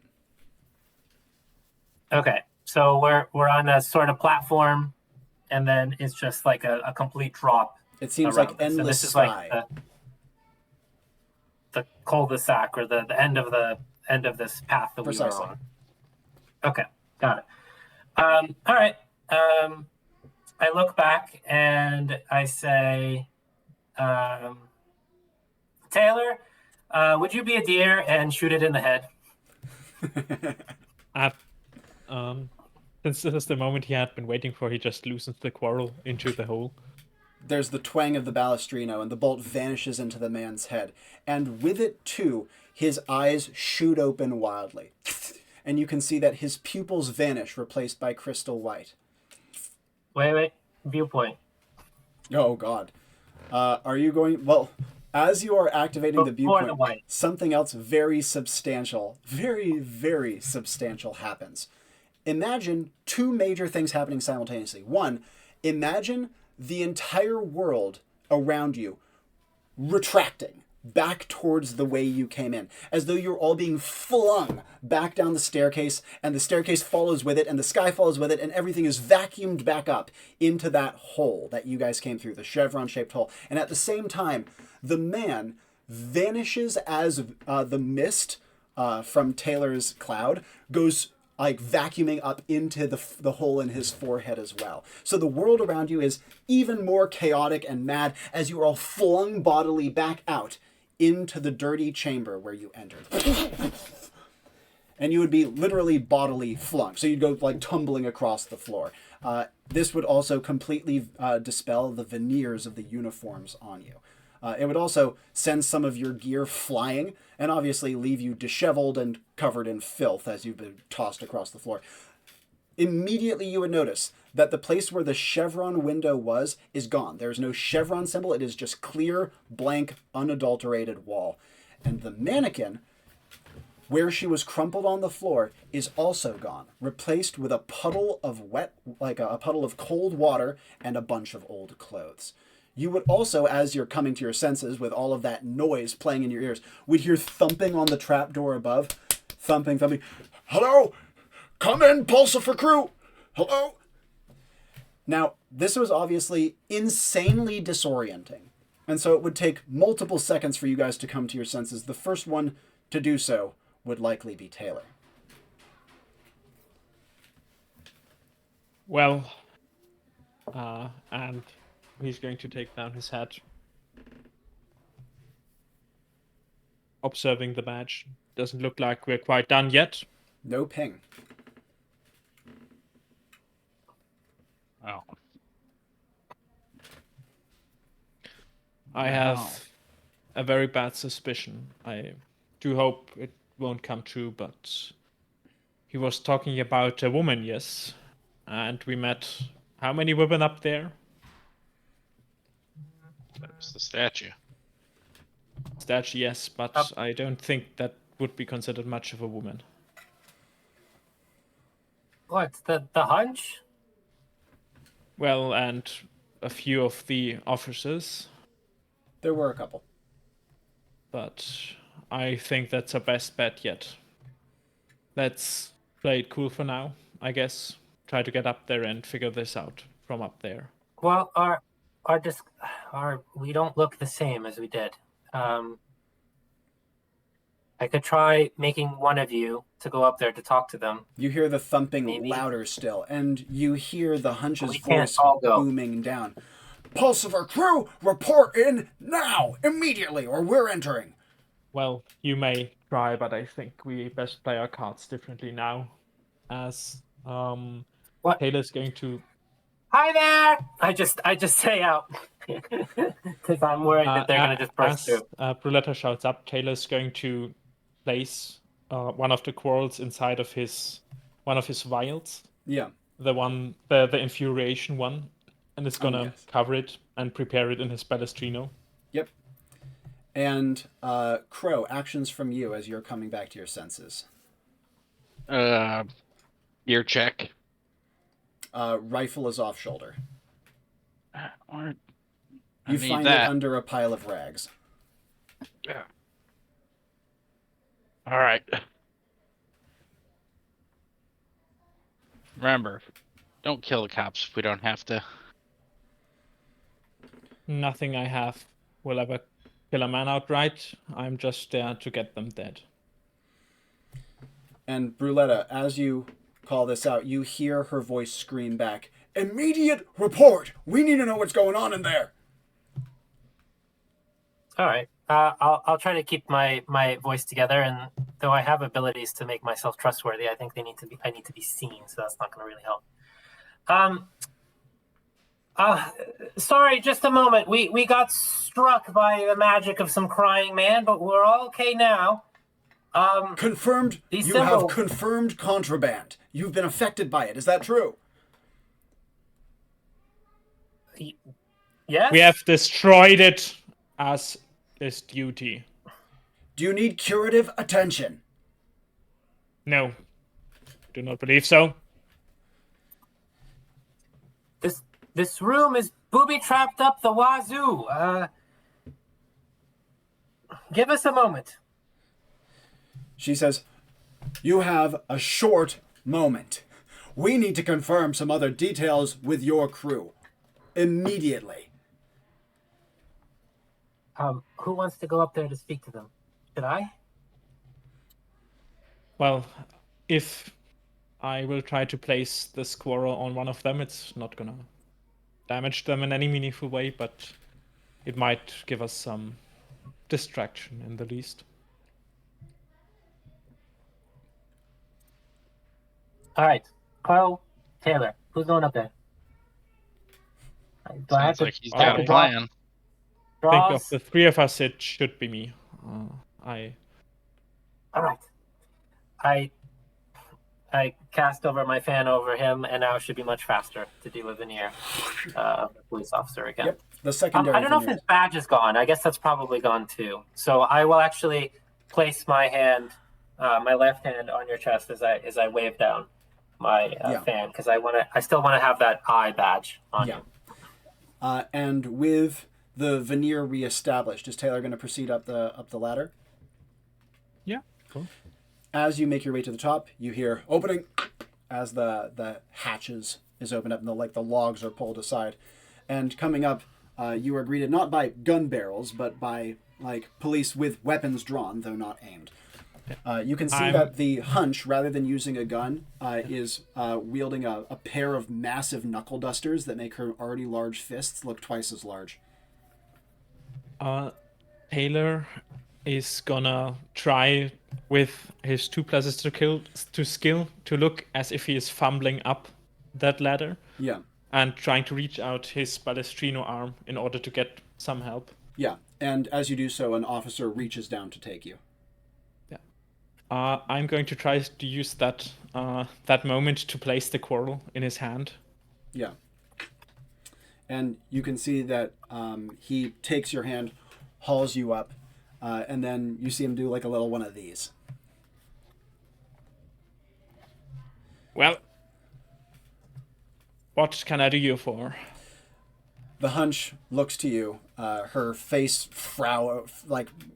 furrowed into a mask of like severity, as she says, "Not only am I going to need a full report of what's going on down there, but I just got a call from the Pulsiver station. They've only just dispatched their squad."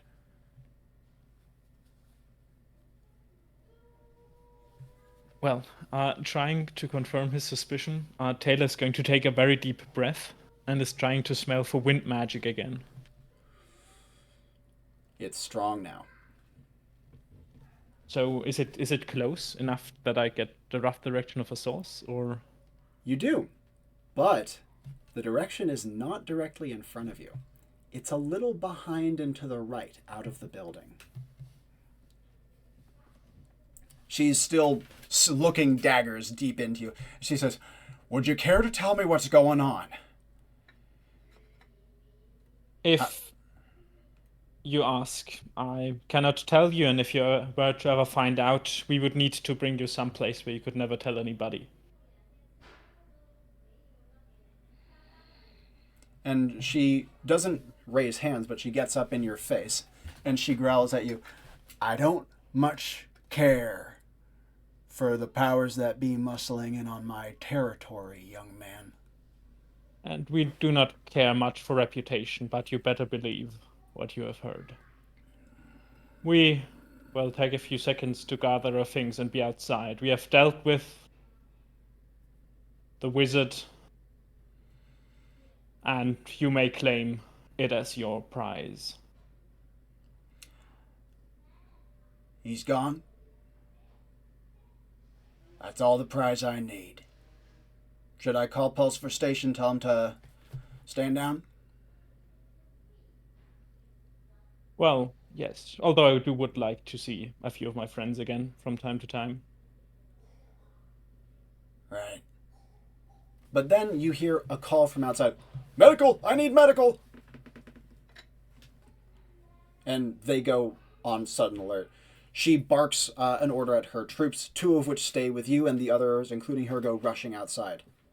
Well, Taylor is going to try and rush outside as well. They don't stop you. And as you rush outside, you see one of the female officers, the radio operator, is choking. I'm going to dash towards her. Yep. And try to... So she's being targeted by a magic, and my Malleus would need me to strike at something. I'm guessing that would be her throat at this point. Well, the Malleus really likes to strike at the source of a magic, if you can. Well, then I'm going to try to look around. Or if you would let me, we're still in V1, so I think that would be a skill call anyway. To intuit, like, walking out of the building from where the source would have been inside. Yeah. So what you can tell walking back outside, the wind quality, dashing outside, the wind quality has changed. And when you were in that strange realm, you grabbed him out of the wind.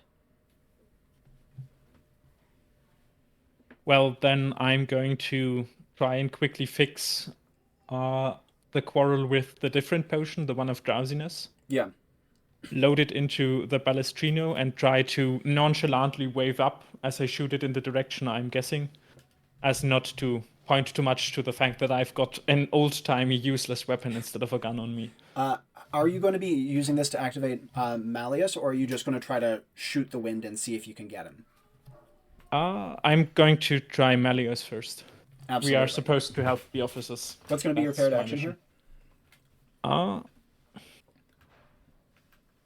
Inside you are hiding, outside you are hiding. Begone! And as you do so, you suddenly feel yourself unable to breathe. A great pocket of air lodging in your throat, refusing to move. But with the magic drawn into you, reaching out your crossbow arm towards the wind and loosing the bolt at the best intuit that you can guess. You see that the bolt snakes through the air, and for a moment, you don't see the same like computer glitch sort of aesthetic, but you see something similar. A wisping bit of white in the air, like a shimmer of snowflakes, revealing an arm. That vanishes almost immediately thereafter, but the bolt still sinks it. Before we go further there, jumping back inside. Oh yeah, quick. I need a minute anyway. Okay, awesome. Jumping back inside to Bruletta and to Crow. Taylor has gone up to negotiate. What do you two want to do here in the filthy basement? So my plan was to stay at the bottom of the ladder, out of sight, but with Bad Penny in hand, ready to trick shot up into the room. Yep. So assuming I saw them like start to rush out of the room, Yep. You hear the whole conversation. You hear them calling for medical, that sort of thing. Cool. Yeah. Just like nod to Bruletta like something's happening, and make my way up the ladder. Yep. And Bruletta, any actions from you both during Taylor's negotiation and immediately after?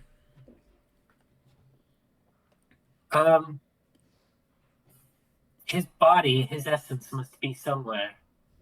I don't believe he's the same as the mannequin. So something in here, my intuition, maybe intelligence insight can tell me otherwise, but my intuition is that there's something down here that pertains to this mage. Are you looking around the room as you say this? Yes, and I have magical ideas to help along if nothing comes to mind. Well, two things, very notably. Now that you're looking around the room again, no longer horrifically disoriented by your experience in dealing with the police, you notice something very different. All of those nonsensical scrawlings now read as Metro. All of them. Huh? And you can see that each of them is a single sentence that reads like a prayer or a descriptor or an epithet, but all of them have a godly feel. And almost all of them cycle back to the same familiar object, namely she or her. I will say, as Crow is like getting on the ladder, I will say, Crow, it seems like madness has its uses. Look to the walls. Do I see Metro? Yes, you do.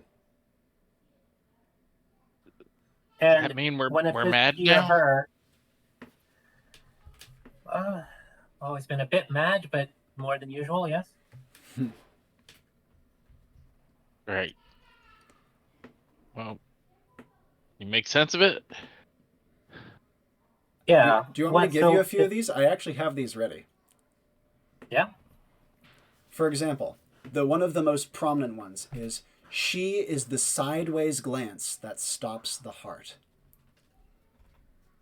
Another, a mirror remembers her face eons after cracking. A beach remembers her touch eons after washing away. And another, speak only sparingly of her appearance, lest she take away your tongue. Look only tenuously upon her presence, lest she take away your eyes. There are dozens of these little verses. Crow's gonna head up the ladder like, I'm not dealing with this. Okay. Good luck. I'll be here. Yep. But as Bruletta would look, a couple things. First of all, these feel very much like prayers. Her being having recently had some exposure to such things. Second of all, there is something profoundly grand about them. With she being something so far above her worshiper in this case that even kind of referring to her is almost taboo. She's always referred to adjacently in these lines. What do you mean? So kind of like her name is never used. Yes. And she is spoken of in such grand terms that her presence, it's almost like to her worshiper would be an ant, is the tone that you get from these. Okay. When I saw the man crying and talking and such, and then connecting it to these birds as well, with spirit, did it look to be more of like there's obviously some like worship to it, but does it look like actually also some romantic love in there? Profound. Just from the way he talked, the way he looked, intense romantic love, but, and this is not going to be a big step for Bruletta, entirely unrequited. Right. 100%. Maybe she hasn't even noticed him before. Right. The question to Bruletta is, was this a real person, or is this just a mad love of some boogie woman out there? But either way, I'm going to look around the room, and I'm going to try to see if I can find something. Yeah. What are you going to be looking for? Okay. So there's a lot of trash. There's a lot of clutter. Yeah. So it's going to make it hard. So instead, what I'm going to do is I'm sorry. Mal, that was really funny. Pardon me. I couldn't. Winsimp, is that he was a tier 3 sub. That was really sorry. I didn't get that one. I normally can compose myself, but that one was too funny. All right. So what I will do is I'm going to sit amongst the clutter. Actually, I'm going to go close to where that statue was. Okay. Yeah. The mannequin. I don't think there's anything else this might have been distracting, but I don't think there's anything else standing here. Mm-hmm. But I will sit down near it, and I will draw on the other page that I drew the chevron. On the other page, I'm going to draw. I'm going to try to draw the face of the man. Yeah. Okay. And once that's done, I'm going to slam my hand on it, and I'm going to say viewpoint. And I'm going to try to use the viewpoint, not necessarily to entirely look out the eyes, especially not the eyes of the image I just drew, but to try to see if I can maybe get a blink or something from something in the room. So I'm trying to see if I can get like a shot of something connected to this man. Okay, perhaps so you're not trying to look through his eyes.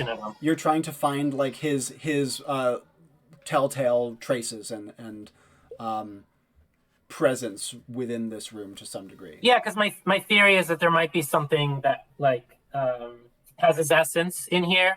Yep.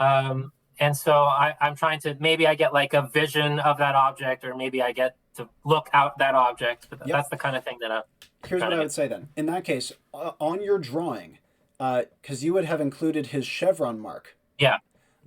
Yes.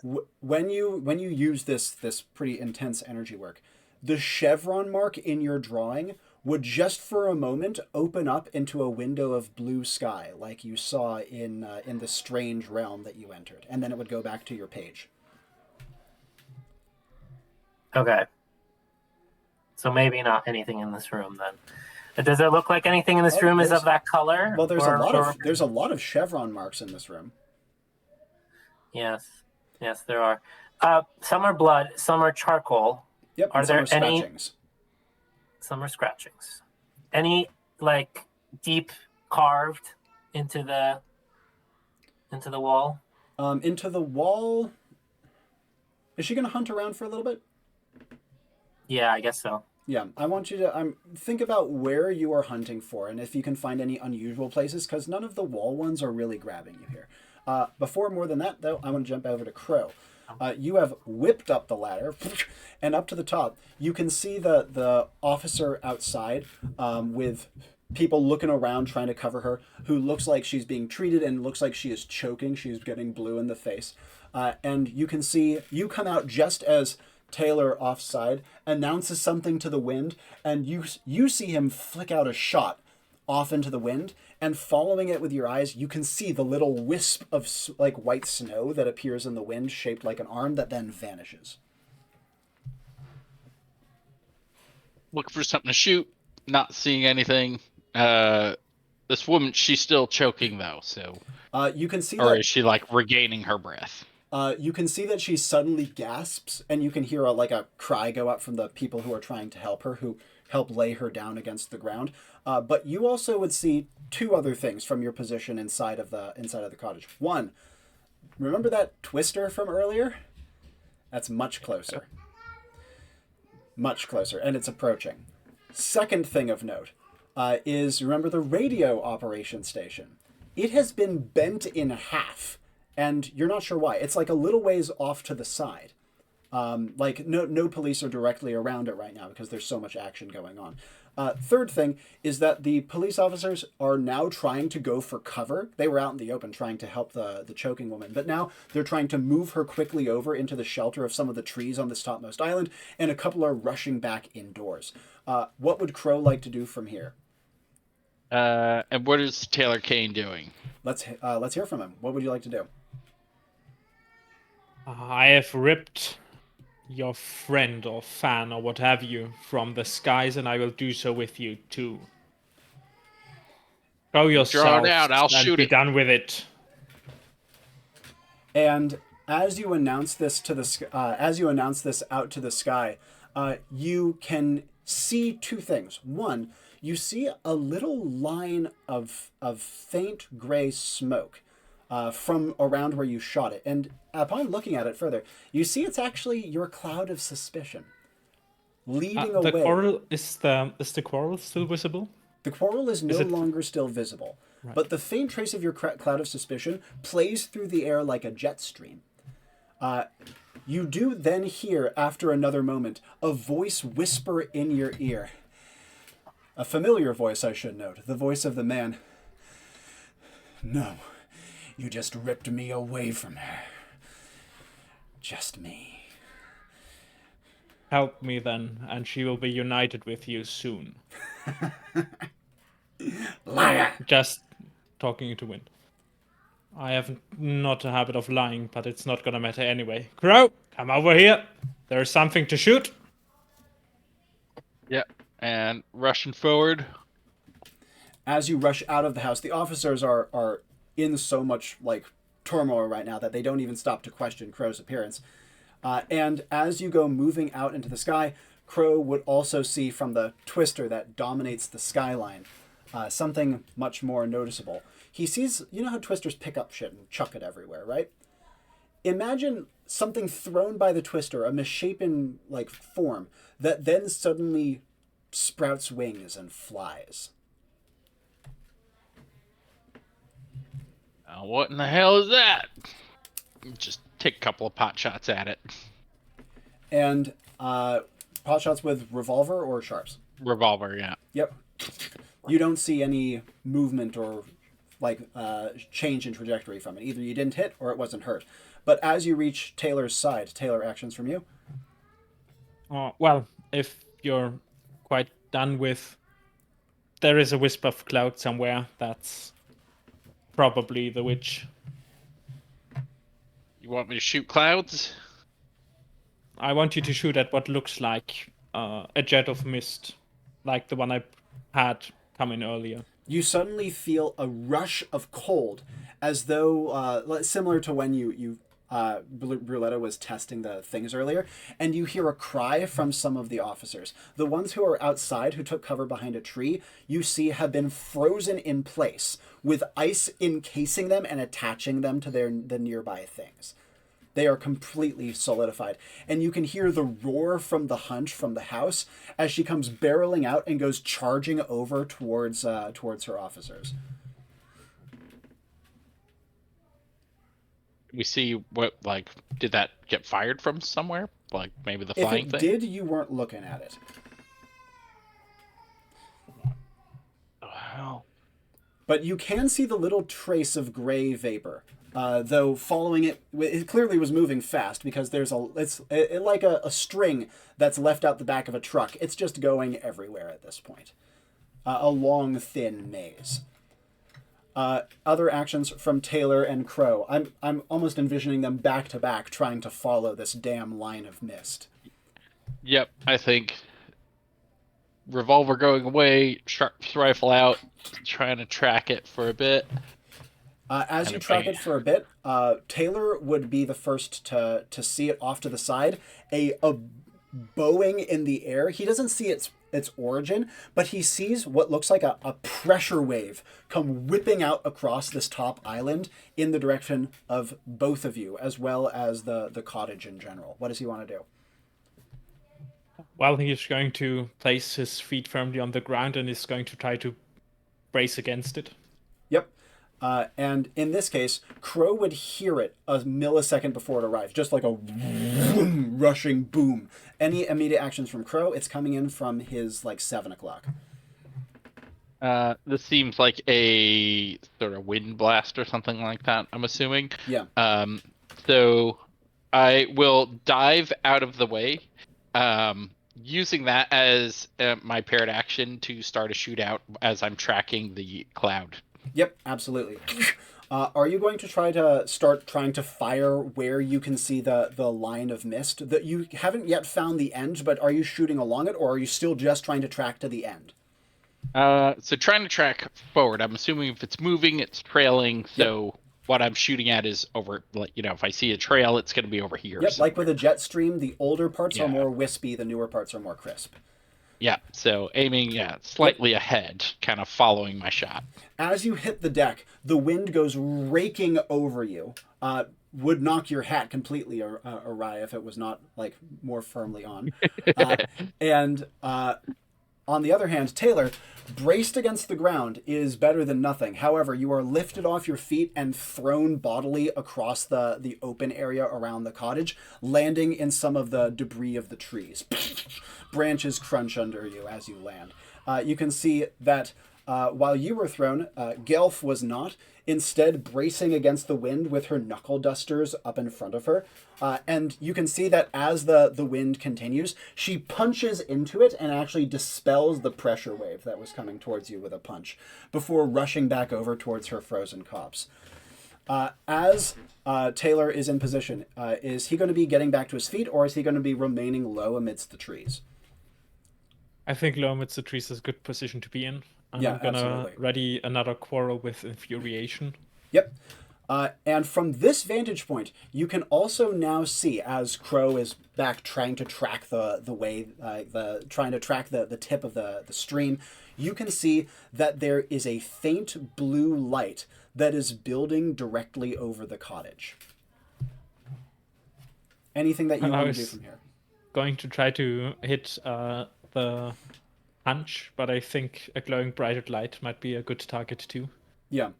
And just loosen that arrow into the direction of the light. The quarrel. The quarrel flies. You can't quite make out whether it is hit or not. However, Crow, you also, after doing some rapid tracking of the jet stream, you find the light.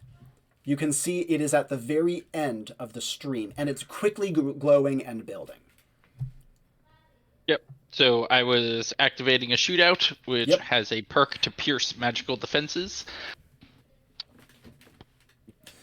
And firing off 1, 2, 3, and you can see before your eyes 2 things happen. First of all, the light bursts, and you can see that a sudden, imagine, do you know what a downburst is, atmospherically speaking? Yeah. Imagine a downburst of cold, snowy air that almost looks like a reverse mushroom cloud into the cottage. Inside, the entire inside of the cottage freezes on the spot.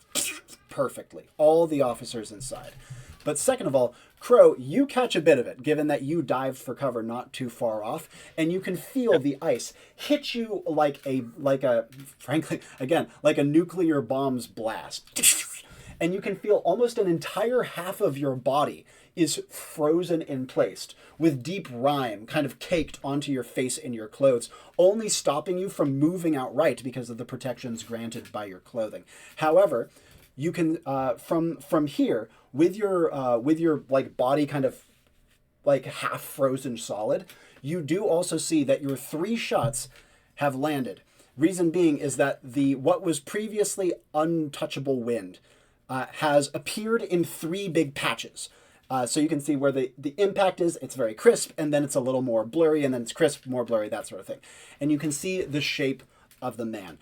His body is physical, though you can see that where further away from the shot, it wisps away to more of like a white snowish texture, and then to wispy wind. However, he has dropped down onto the roof and is bleeding profusely, both from his cheek and from his chest. Actions from Crowfur here. And again, your movements are heavily compromised, especially on your left side. All right. So yeah, I'm going to use my rifle to stand back up. Like, catch it, like tossing it up like that, catching it on my shoulder, and starting to stride towards him, cool and calm and collected, starting a standoff. He is on the roof of the cabin. And as you approach the cabin itself, but the cabin isn't very tall, so you can still see him pretty clearly from down below. As you do so, you can see that looking up towards you, he still has the symbol on his forehead, but unlike before, the symbol isn't showing endless nothing blue sky. It's just like a carven symbol that looks like he's ritually scarified into his forehead. You can see that as he looks up towards you, clearly like hazy and starting to lose life because of the awful wound to his cheek, he just kind of stares down in your direction and raises a hand, but isn't able to affect anything because of the standoff. Taylor, actions from you over here. You can see that after you shoot, there's 3 sharp shots from Crow, and then you can see the man's body appear as he drops down to the roof.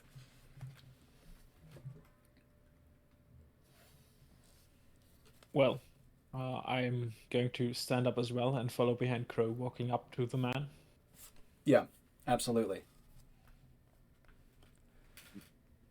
And as Crow's approaching sluggishly, what does he want to say? I'm gonna end this feller. Any responses from Taylor? Now, down below, Bruletta. Let's talk about what she's doing as all this combat is happening above. The sky. I look to the ceiling above where the mannequin was. Yeah, absolutely. And you can see on the ceiling there is a deeply engraved chevron symbol. It looks like it has been copied over dozens of times. Or like the grooves have been deepened dozens of times. I'm guessing I can't reach up there. You could actually, if you stood on the little platform where the mannequin stood. Yeah. I wish I had a shooter right now. I walk over and yeah, maybe I gather some of the clutter or something to stand on. Yep. I stand on that and I hold out my tome. Now my tome has the upside down chevron that I used to warm myself up earlier. Yep. And it has a dead dragonfly. Yep. If I wanted to, this is where intelligence comes in. If I wanted to instill fire magic onto something, okay. I'm thinking like the smoke bombs would be appropriate. It's a good start. Like a bomb. Yeah. Otherwise, I could do maybe like my fan. I want to cause damage. Yeah, the fan is like a bellows, and obviously the fan has some innate anti-magic property, so to speak, but also the smoke bomb, the Bruletta would not be able to like perfectly put this to words. There was a bunch of smoke in the strange realm around the man, and that mirrors that as well. Okay, I got an idea. So what I'm going to do is I'm going to look down to my toe. On the left page, because this is the canon, this is what I've done. On the left page is the chevron with the dead dragonfly. On the right page is the face of the man, because I used my manifestation on it. Either way, I will look down to those 2 pages, and I will say, and then I will look to where the puddle of water is. Yep. And I will say, "You killed my pet. Now I shall kill yours." And I will slam the tome close together, the blood of the dragonfly mixing with the chevron, and I will put my smoke bombs perhaps on top of the tome to instill them with fire. Yep.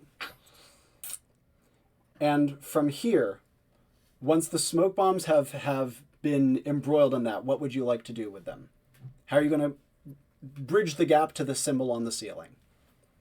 I get up on the stuff that I put here to reach up there. I'll grab up a bomb to the chevron itself. I don't know if it can fit inside of it. And while it can't necessarily fit inside of it, it's like the chevron's way bigger than it. So you can hold it in the middle of the chevron. Yep. And I will whip my fan and slam it against the bomb. It does have a bouncing magic ability and a bellows of that fire as it bursts into the chevron and say, "Burn!" Before we resolve this action, back outside, as Taylor and Crow would approach the man on the roof, he slides a little further down it, but you would notice something. His blood, initially red, has turned white. And shortly after it turns white, within a couple seconds, the blood stops.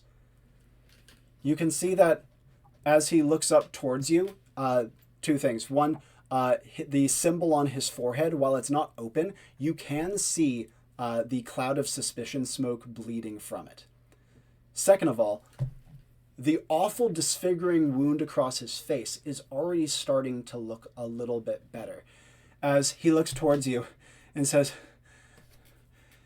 "Mistress,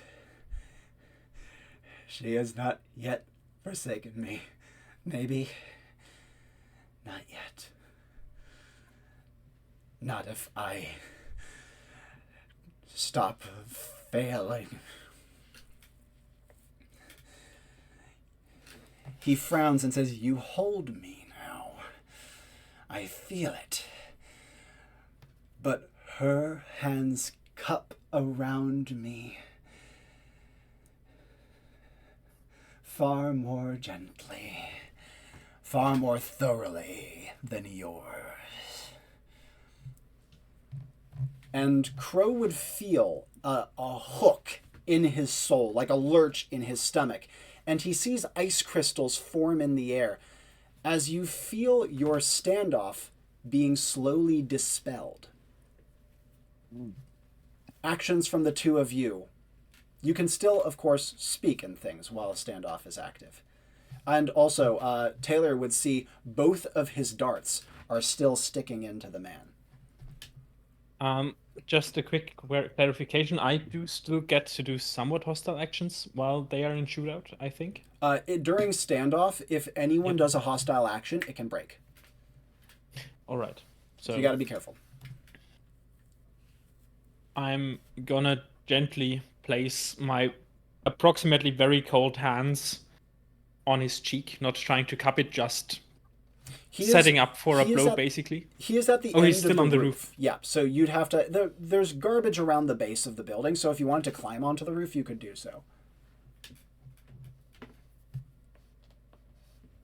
Yeah, sure. And while climbing up, he's just going to shout. First is going to be, "I don't think anybody has thought of you at all, ever." As he makes his way up on the roof. You see that besides me, because I am coming for you. His feeble, malicious smile fades, and he says, "You're wrong. She thinks of me." And he points to his mangled, healing cheek. "She thinks of me, and you are worthless. Objectively, you think of worthless. yourself and no one else." You're so profoundly wrong. Proof. You're wrong. You can hide the damage, but it's never really gone, my friend. And in a few seconds it will be back again. And I will make some more. We'll see about that. He gestures off to the side and says, Look.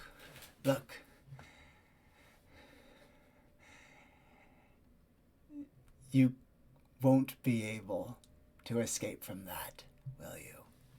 The tornado is bearing down on the island. It is so close that the wind has picked up to the point where your hat is pulling against your chin from its strap. You can see that the police down below are actually in the process of evacuating because of how close the tornado is. I'm going to try to pull on both the botch coat that's still probably somewhat protective at this point. Yeah. And let me do a stat check of my own. While you're checking, a quick follow-up with Crow. Any actions from you while Taylor is approaching? You obviously are having your standoff tested, but what would you like to do to protect it, to talk to him, etc.? Yeah, probably also trying to continue talking with him to like maintain and reinforce the standoff for the moment. What do you want to say? Probably something like he was mentioning, that she's what was he saying? Something like she's with me or she's hadn't forsaken him or whatever. Yeah. But I would say in response to that, like, she thinks of you as a dog. And you see that his head turns from Taylor with a wild smile and says, "That is a blessing in and of itself, is it not? That is more than you could ever dream of. More than I could have ever dreamed of. But hours and days and weeks and months and years of work pay off. And I am promoted to the rank of dog. Isn't it grand?" How close am I? You are right below him. Like, he's on the roof. You are pretty much right next to the stoop looking up to him. All right. I am going to say that I had my bad penny in my left hand, which is frozen. Yep. But I'm gonna try and huck it up into the air with my like frozen arm. As tossing you go away. you go to try to huck it, it does stick in place. You will have to defiance through that. Okay. I'll do something different, but worse. Seeing that it won't come off, I'm gonna hold my revolver to my hand and shoot Bad Penny as my stylish flourish for a trick shot, aiming for his forehead. And doing so would, of course, immediately break the standoff. Yes. Taylor, you had a thing before this happened. Yes. I'm going to try to fight against the wind and just go a running tackle at him. Yep. And the moment the standoff breaks, there is a great explosion of force from him as wind bursts out of his body. And once again, both Taylor and Crow feel themselves flung bodily away. Crow is forced back into the ground and goes grinding along it. It's kind of sopping and wet because this part hasn't been frozen yet. Whereas Taylor is flung from the roof. This is a dangerous throw. How are you going to contend with this as you are flailing through the air, going back towards the trees at speed? I want to do something different. If I see that wave of energy head towards me, this is incredibly quick. It's almost like he goes off like a bomb as you are rushing towards him. So I wouldn't necessarily have the reflex to react anyway. I don't think you'd be able to pull off the Malleus because you wouldn't be able to make the declaration. Sure. No problem. Yeah, so how do you want to contend with flying through the air? Gonna curse a lot. Yeah. And just hope for a soft landing.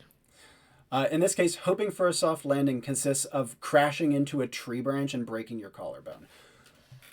As you are wrapped around the tree, you then go sliding down onto the ground in substantial pain and completely unable to use your right arm. Crow, on the other hand, has been pushed down into the earth, and in so doing, his revolver has been stripped from his hand. And as the man rises up into the air with his wounds reforming, he smiles and laughs wildly as he gestures towards the tornado, and he says, "Take me, mistress! I'm being good!" However, Bruletta, you make contact with the chevron. There's a burst of smoke, and the chevron itself barfs out smoke like a chimney being cleaned. a similar quality, though again she wouldn't be able to precisely put it to terms, as that of the cloud of suspicion. Mm-hmm. And as she does so, she immediately... Oh, yep. Is there fire to that too? Is it? The smoke is hot. Okay. And as she does so, however, she would feel two things. One, a great rush of warmth, like I was going to say. And second of all, her tone and the little medallion that she had put the symbol on, both drop from her hands as though, like, not as though she couldn't hold them, but almost like they passed through her hands. And as she looks down, she sees that every single page of her book has had the words scrambled into the same indecipherable scrawling that he had put on the walls. Every one of her drawings in her book has been scrambled into the same odd dreamscape that she had walked in with the big open sky. And every time she looks at it, a different detail has been changed. And through it all, she also notices that every single picture in her book is wearing that chevron crown in a way that slightly covers their eyes and only leaves their nose and mouth exposed. But as she experiences all this and the rush of warmth, she hears a faint ping like a wine glass being struck by a fork. And outside, Crow and Taylor would see the wildly laughing, exhorting man suddenly drop onto the roof.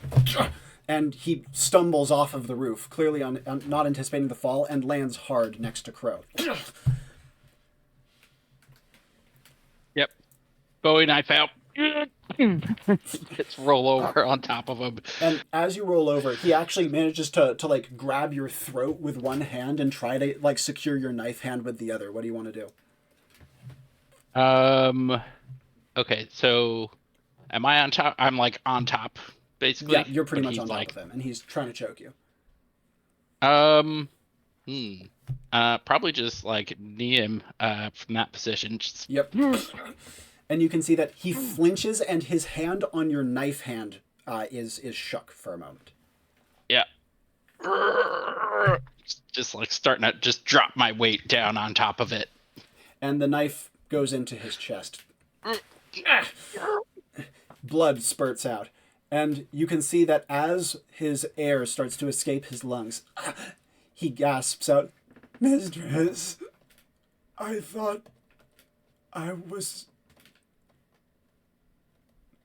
And he dies underneath you. A dog. And as you pull the blade out, Taylor, you would be the first to see the tornado starting to make contact with this section of floating islands. The island just past yours is actually being pulled by the tornado so much you can see it bobbing and rocking like a boat on the water.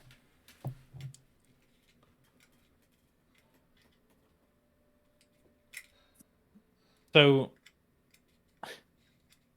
we have killed the witch, so we probably can get out soon.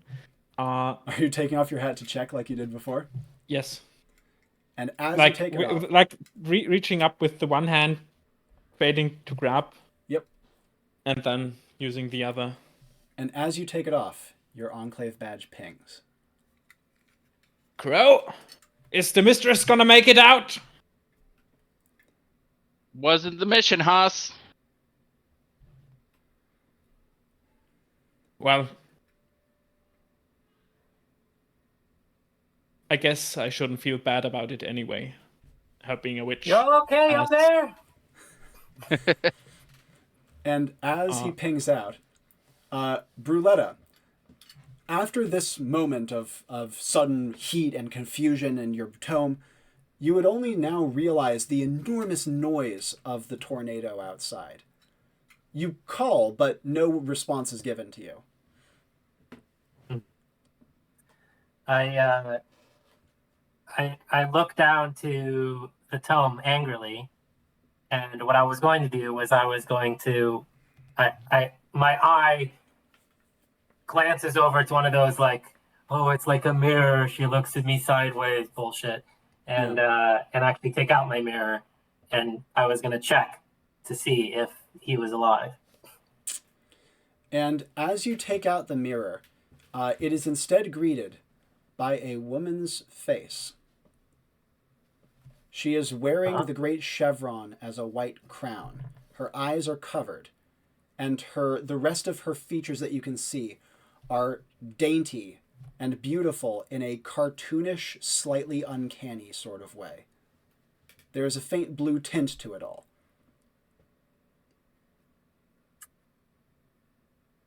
I believe you're her.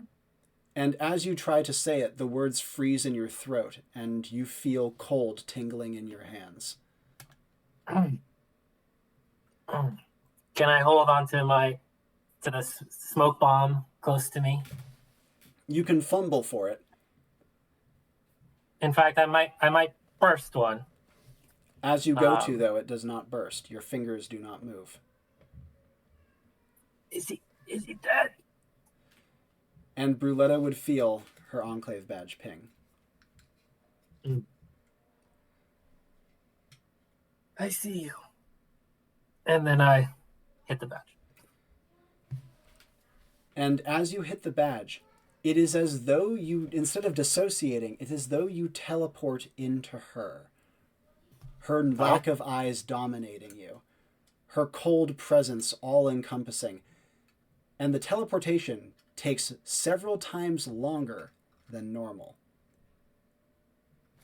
Crow. Can I? Oh, okay. Final actions from you as you see Taylor porting off. The Twister is bearing down. Probably. Are the officers still out there? The officers have evacuated. They evacuated several minutes ago. Just gotta tell them to clear out. You can see the officers that have been frozen, both outside and inside, were bashed free by the hunch. All right. Would Crow try to rescue Bruletta? I mean, probably not. So he probably wouldn't even think much of her. She's fine. She'll be all right. Bruletta, make sure you get out of here and tap out. Bruletta doesn't hear this, though. No. You had a thing, Captain. Oh, I was going to say, maybe I can't speak, but I was at least going to think, so much effort for your graces.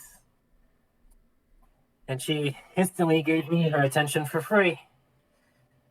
And so I noticed that the teleportation is going wonky. Yeah. Well, in this case, you dissociate and your vision explodes, but instead of seeing a miasma of color, you see a beautiful blue sky with towering mountains of clouds around, and a giant white hand that not points, but gently kind of beckons towards you. Okay. Well, I don't want to be stuck here, but maybe we can speak later. Am I able to speak at all? You don't know. What do you want to try to say? All right. Stay in contact? And can exchange letters. It's almost like you were yanked by an off-screen cane, like in a cartoon, as the teleportation returns to normal and the Enclave manages to get you back. And on that note, we will end the mission. Nicely done. Success. So as you guys, there's a lot of pieces that I hid from you in this one. But just to make it abundantly clear, you guys went about this in pretty much exactly the way that I was hoping and intending. Had to find the dude in his little mind palace or whatever you wish to call it, flush him out, and then kill him. And do so while also in some way severing his ties to the entity. Questions from you guys about calls, the plot, things like that. And also Peanut Gallery, if you have any, I'd love to hear them. I didn't know at first that we had flushed him out of the room because I guess, like, later you described this fog in the wind outside. Yep. but like we hadn't seen that in the room. So at the time, I wasn't even sure if that was even supposed to be him or not. Yes, of course. Cloud of Suspicions made it very interesting. And what do you mean, sorry? Yeah. I love the you guys in the comments are awesome. It's been super fun reading it. So yeah, Hushgulp was not involved.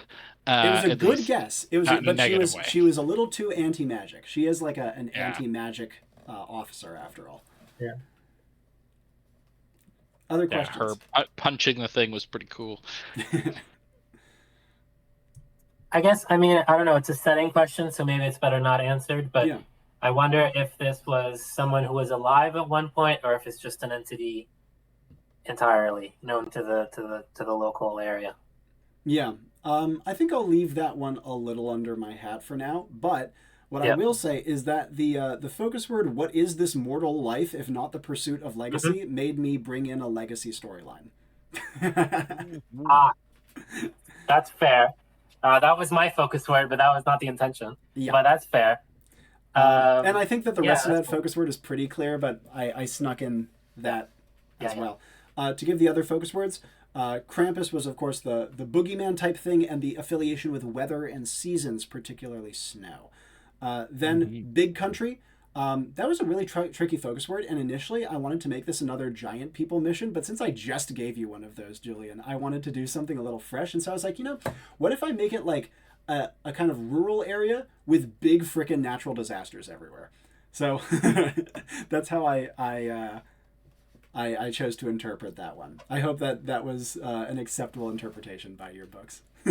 I think I've never had issues with like word interpretations. Yeah. I might give some extra clues in the mission thread at some point to what inspired me to choose it. Oh, I'd love to. It was a really interesting focus word. I could have taken it a lot of directions. I'm still happy you can work with whatever shit I end up putting in there. Also, another part of that focus word is I tried to make it kind of an Americana thing, because when I hear Big Country, I think America. Maybe it's just me as an American, but that seems to be appropriate. Nice. I felt like there was something there with like the dimensionality aspect of it too. That's kind of another one too. Is I wasn't exactly sure when I designed the mission how I was going to do his little mind palace thing, but yeah, there was another element there. Thank you for reminding me of that. Do you guys have other questions about plotline calls similar, or are you feeling pretty good about it? I was hoping to support by like harming / demystifying the enemy for these two, but I was confused at so many points of that mission that ended up I ended up having to like do my own thing on the side as opposed to that. Well, you kind of did that early on. Like the first half of the mission was pretty much you in exactly that role. To answer chat questions real quick, all the magic in the setting come from a deity of some sort, and actually like the nice guy. Yeah, so the idea with this setting is that there were mages around, but they were fugitives, effectively. And while the landscape itself is innately magical, it was not a strong enough or like omnipresent, well, it's omnipresent, but it's not like a strong enough magic that it would really interfere with a Moriori unless Taylor was really looking for it. It was more like an ambient magic that just made the environment weird as hell. Yeah. As for the second question, no, she didn't give a shit. Absolutely zero care. So maybe this is the next question. How do you feel about the changes that you've made to the Witch Hunter? Feels appropriate. Yeah. I think that the Moriori change in particular felt perfect for this mission. Yeah, the line we added about being able to smell what type of magic of something really helped out this mission. That was huge. At least to me. And talking of that, by the way, to briefly appraise you, this is the first time I've actually seen the Witch Hunter played. Your uses of all the abilities were great. The Moriori was textbook, the Malleuses were sick, and the Cloud, while you used it in the place I didn't think you would use it, and it ended up being great because it made him like muddle-headed. Like it was you pretty much confined the entire Cloud of Suspicion to this one asshole's brain, and because of that, he was just a wreck by the end fight. Right. One question though, on that note, I was considering using cloud of magic to dispel what I thought was an illusion, but ended up being the guy's head. Would that have worked in a way? So would being under the influence of cloud of suspicion interact with any other magics? I think it probably would have, but I don't know if I necessarily Also, want to commit to a specific My internet interpretation. just cut out because I. Oh yeah, your internet's kind of choppy. When you get back, let me know. To answer text thing, what would happen if the viewpoint on shooting him in the head went through? Oh god, I'm actually not sure. I actually think it might have been really helpful to get that viewpoint onto him in the Mind Palace section of the mission. Maybe it wouldn't have survived the collapse of the Mind Palace, but it's a cool idea. I think there's a chance it would have been really beneficial. Yeah, I think that would I be wanted to get like a viewpoint from where his. I was convinced that wasn't his real body, and I wanted to get a viewpoint of his real body, but it actually kind of was his real body. So that's. Yeah, exactly. Yeah. To answer your question, Julian, I'm pretty sure it would have interfered with it or interacted with it unusually, but I don't know if I want to commit to a call. No. I will subject other conduits to this Yes. once And it happens. to answer the question in chat, would have been that bad if he achieved his goal? I'm actually not going to answer that. His goal was multifarious, though in so doing, as you saw from the amount of blood and people's clothing, he was abducting and murdering people. So bad, but would it have been the end of the world? I'm not going to say yes or no. Maybe. We will. Did the police get away from the hurricane? Yes. Tornado? If one thing, these people are very used to running away from natural disasters, so they could evacuate from a tornado, no problemo. Right. So the last question would probably be, will we be back at some point? I'd love to be back at some point. You guys tell me. Well, I guess we're exchanging letters now, so. Yeah. Seems interested in Bruletta. To touch upon the other characters, Crow. Crow is not only a very experienced agent who I've had on many missions, but something that I think is quite fun of him is about him is that not only does he have great reactions that are very leveled and kind of help set the tone, like holy shit, oh, Crow got kind of freaked out by that. It must be pretty serious. But also, his like noping the hell out of there when the fighting started. Not only was, again, a lot of great character moments for him. Plus, your ability to set up overwatches and contribute to investigations and kind of confidence trick the officers at the very beginning. Those were all great contributions leading up to the big fight at the end, of course, as intended for Crow. It was great that the Cloud of Suspicion left you a jet stream, because otherwise that would have been a tough enemy. And also, I should note, if you guys had waited too long, he had ads. So he would have had, like, summons to fight as well. Also, a big part of that was the Cloud of Suspicion completely throwing him off. Otherwise, his summons would have been a problem from the beginning.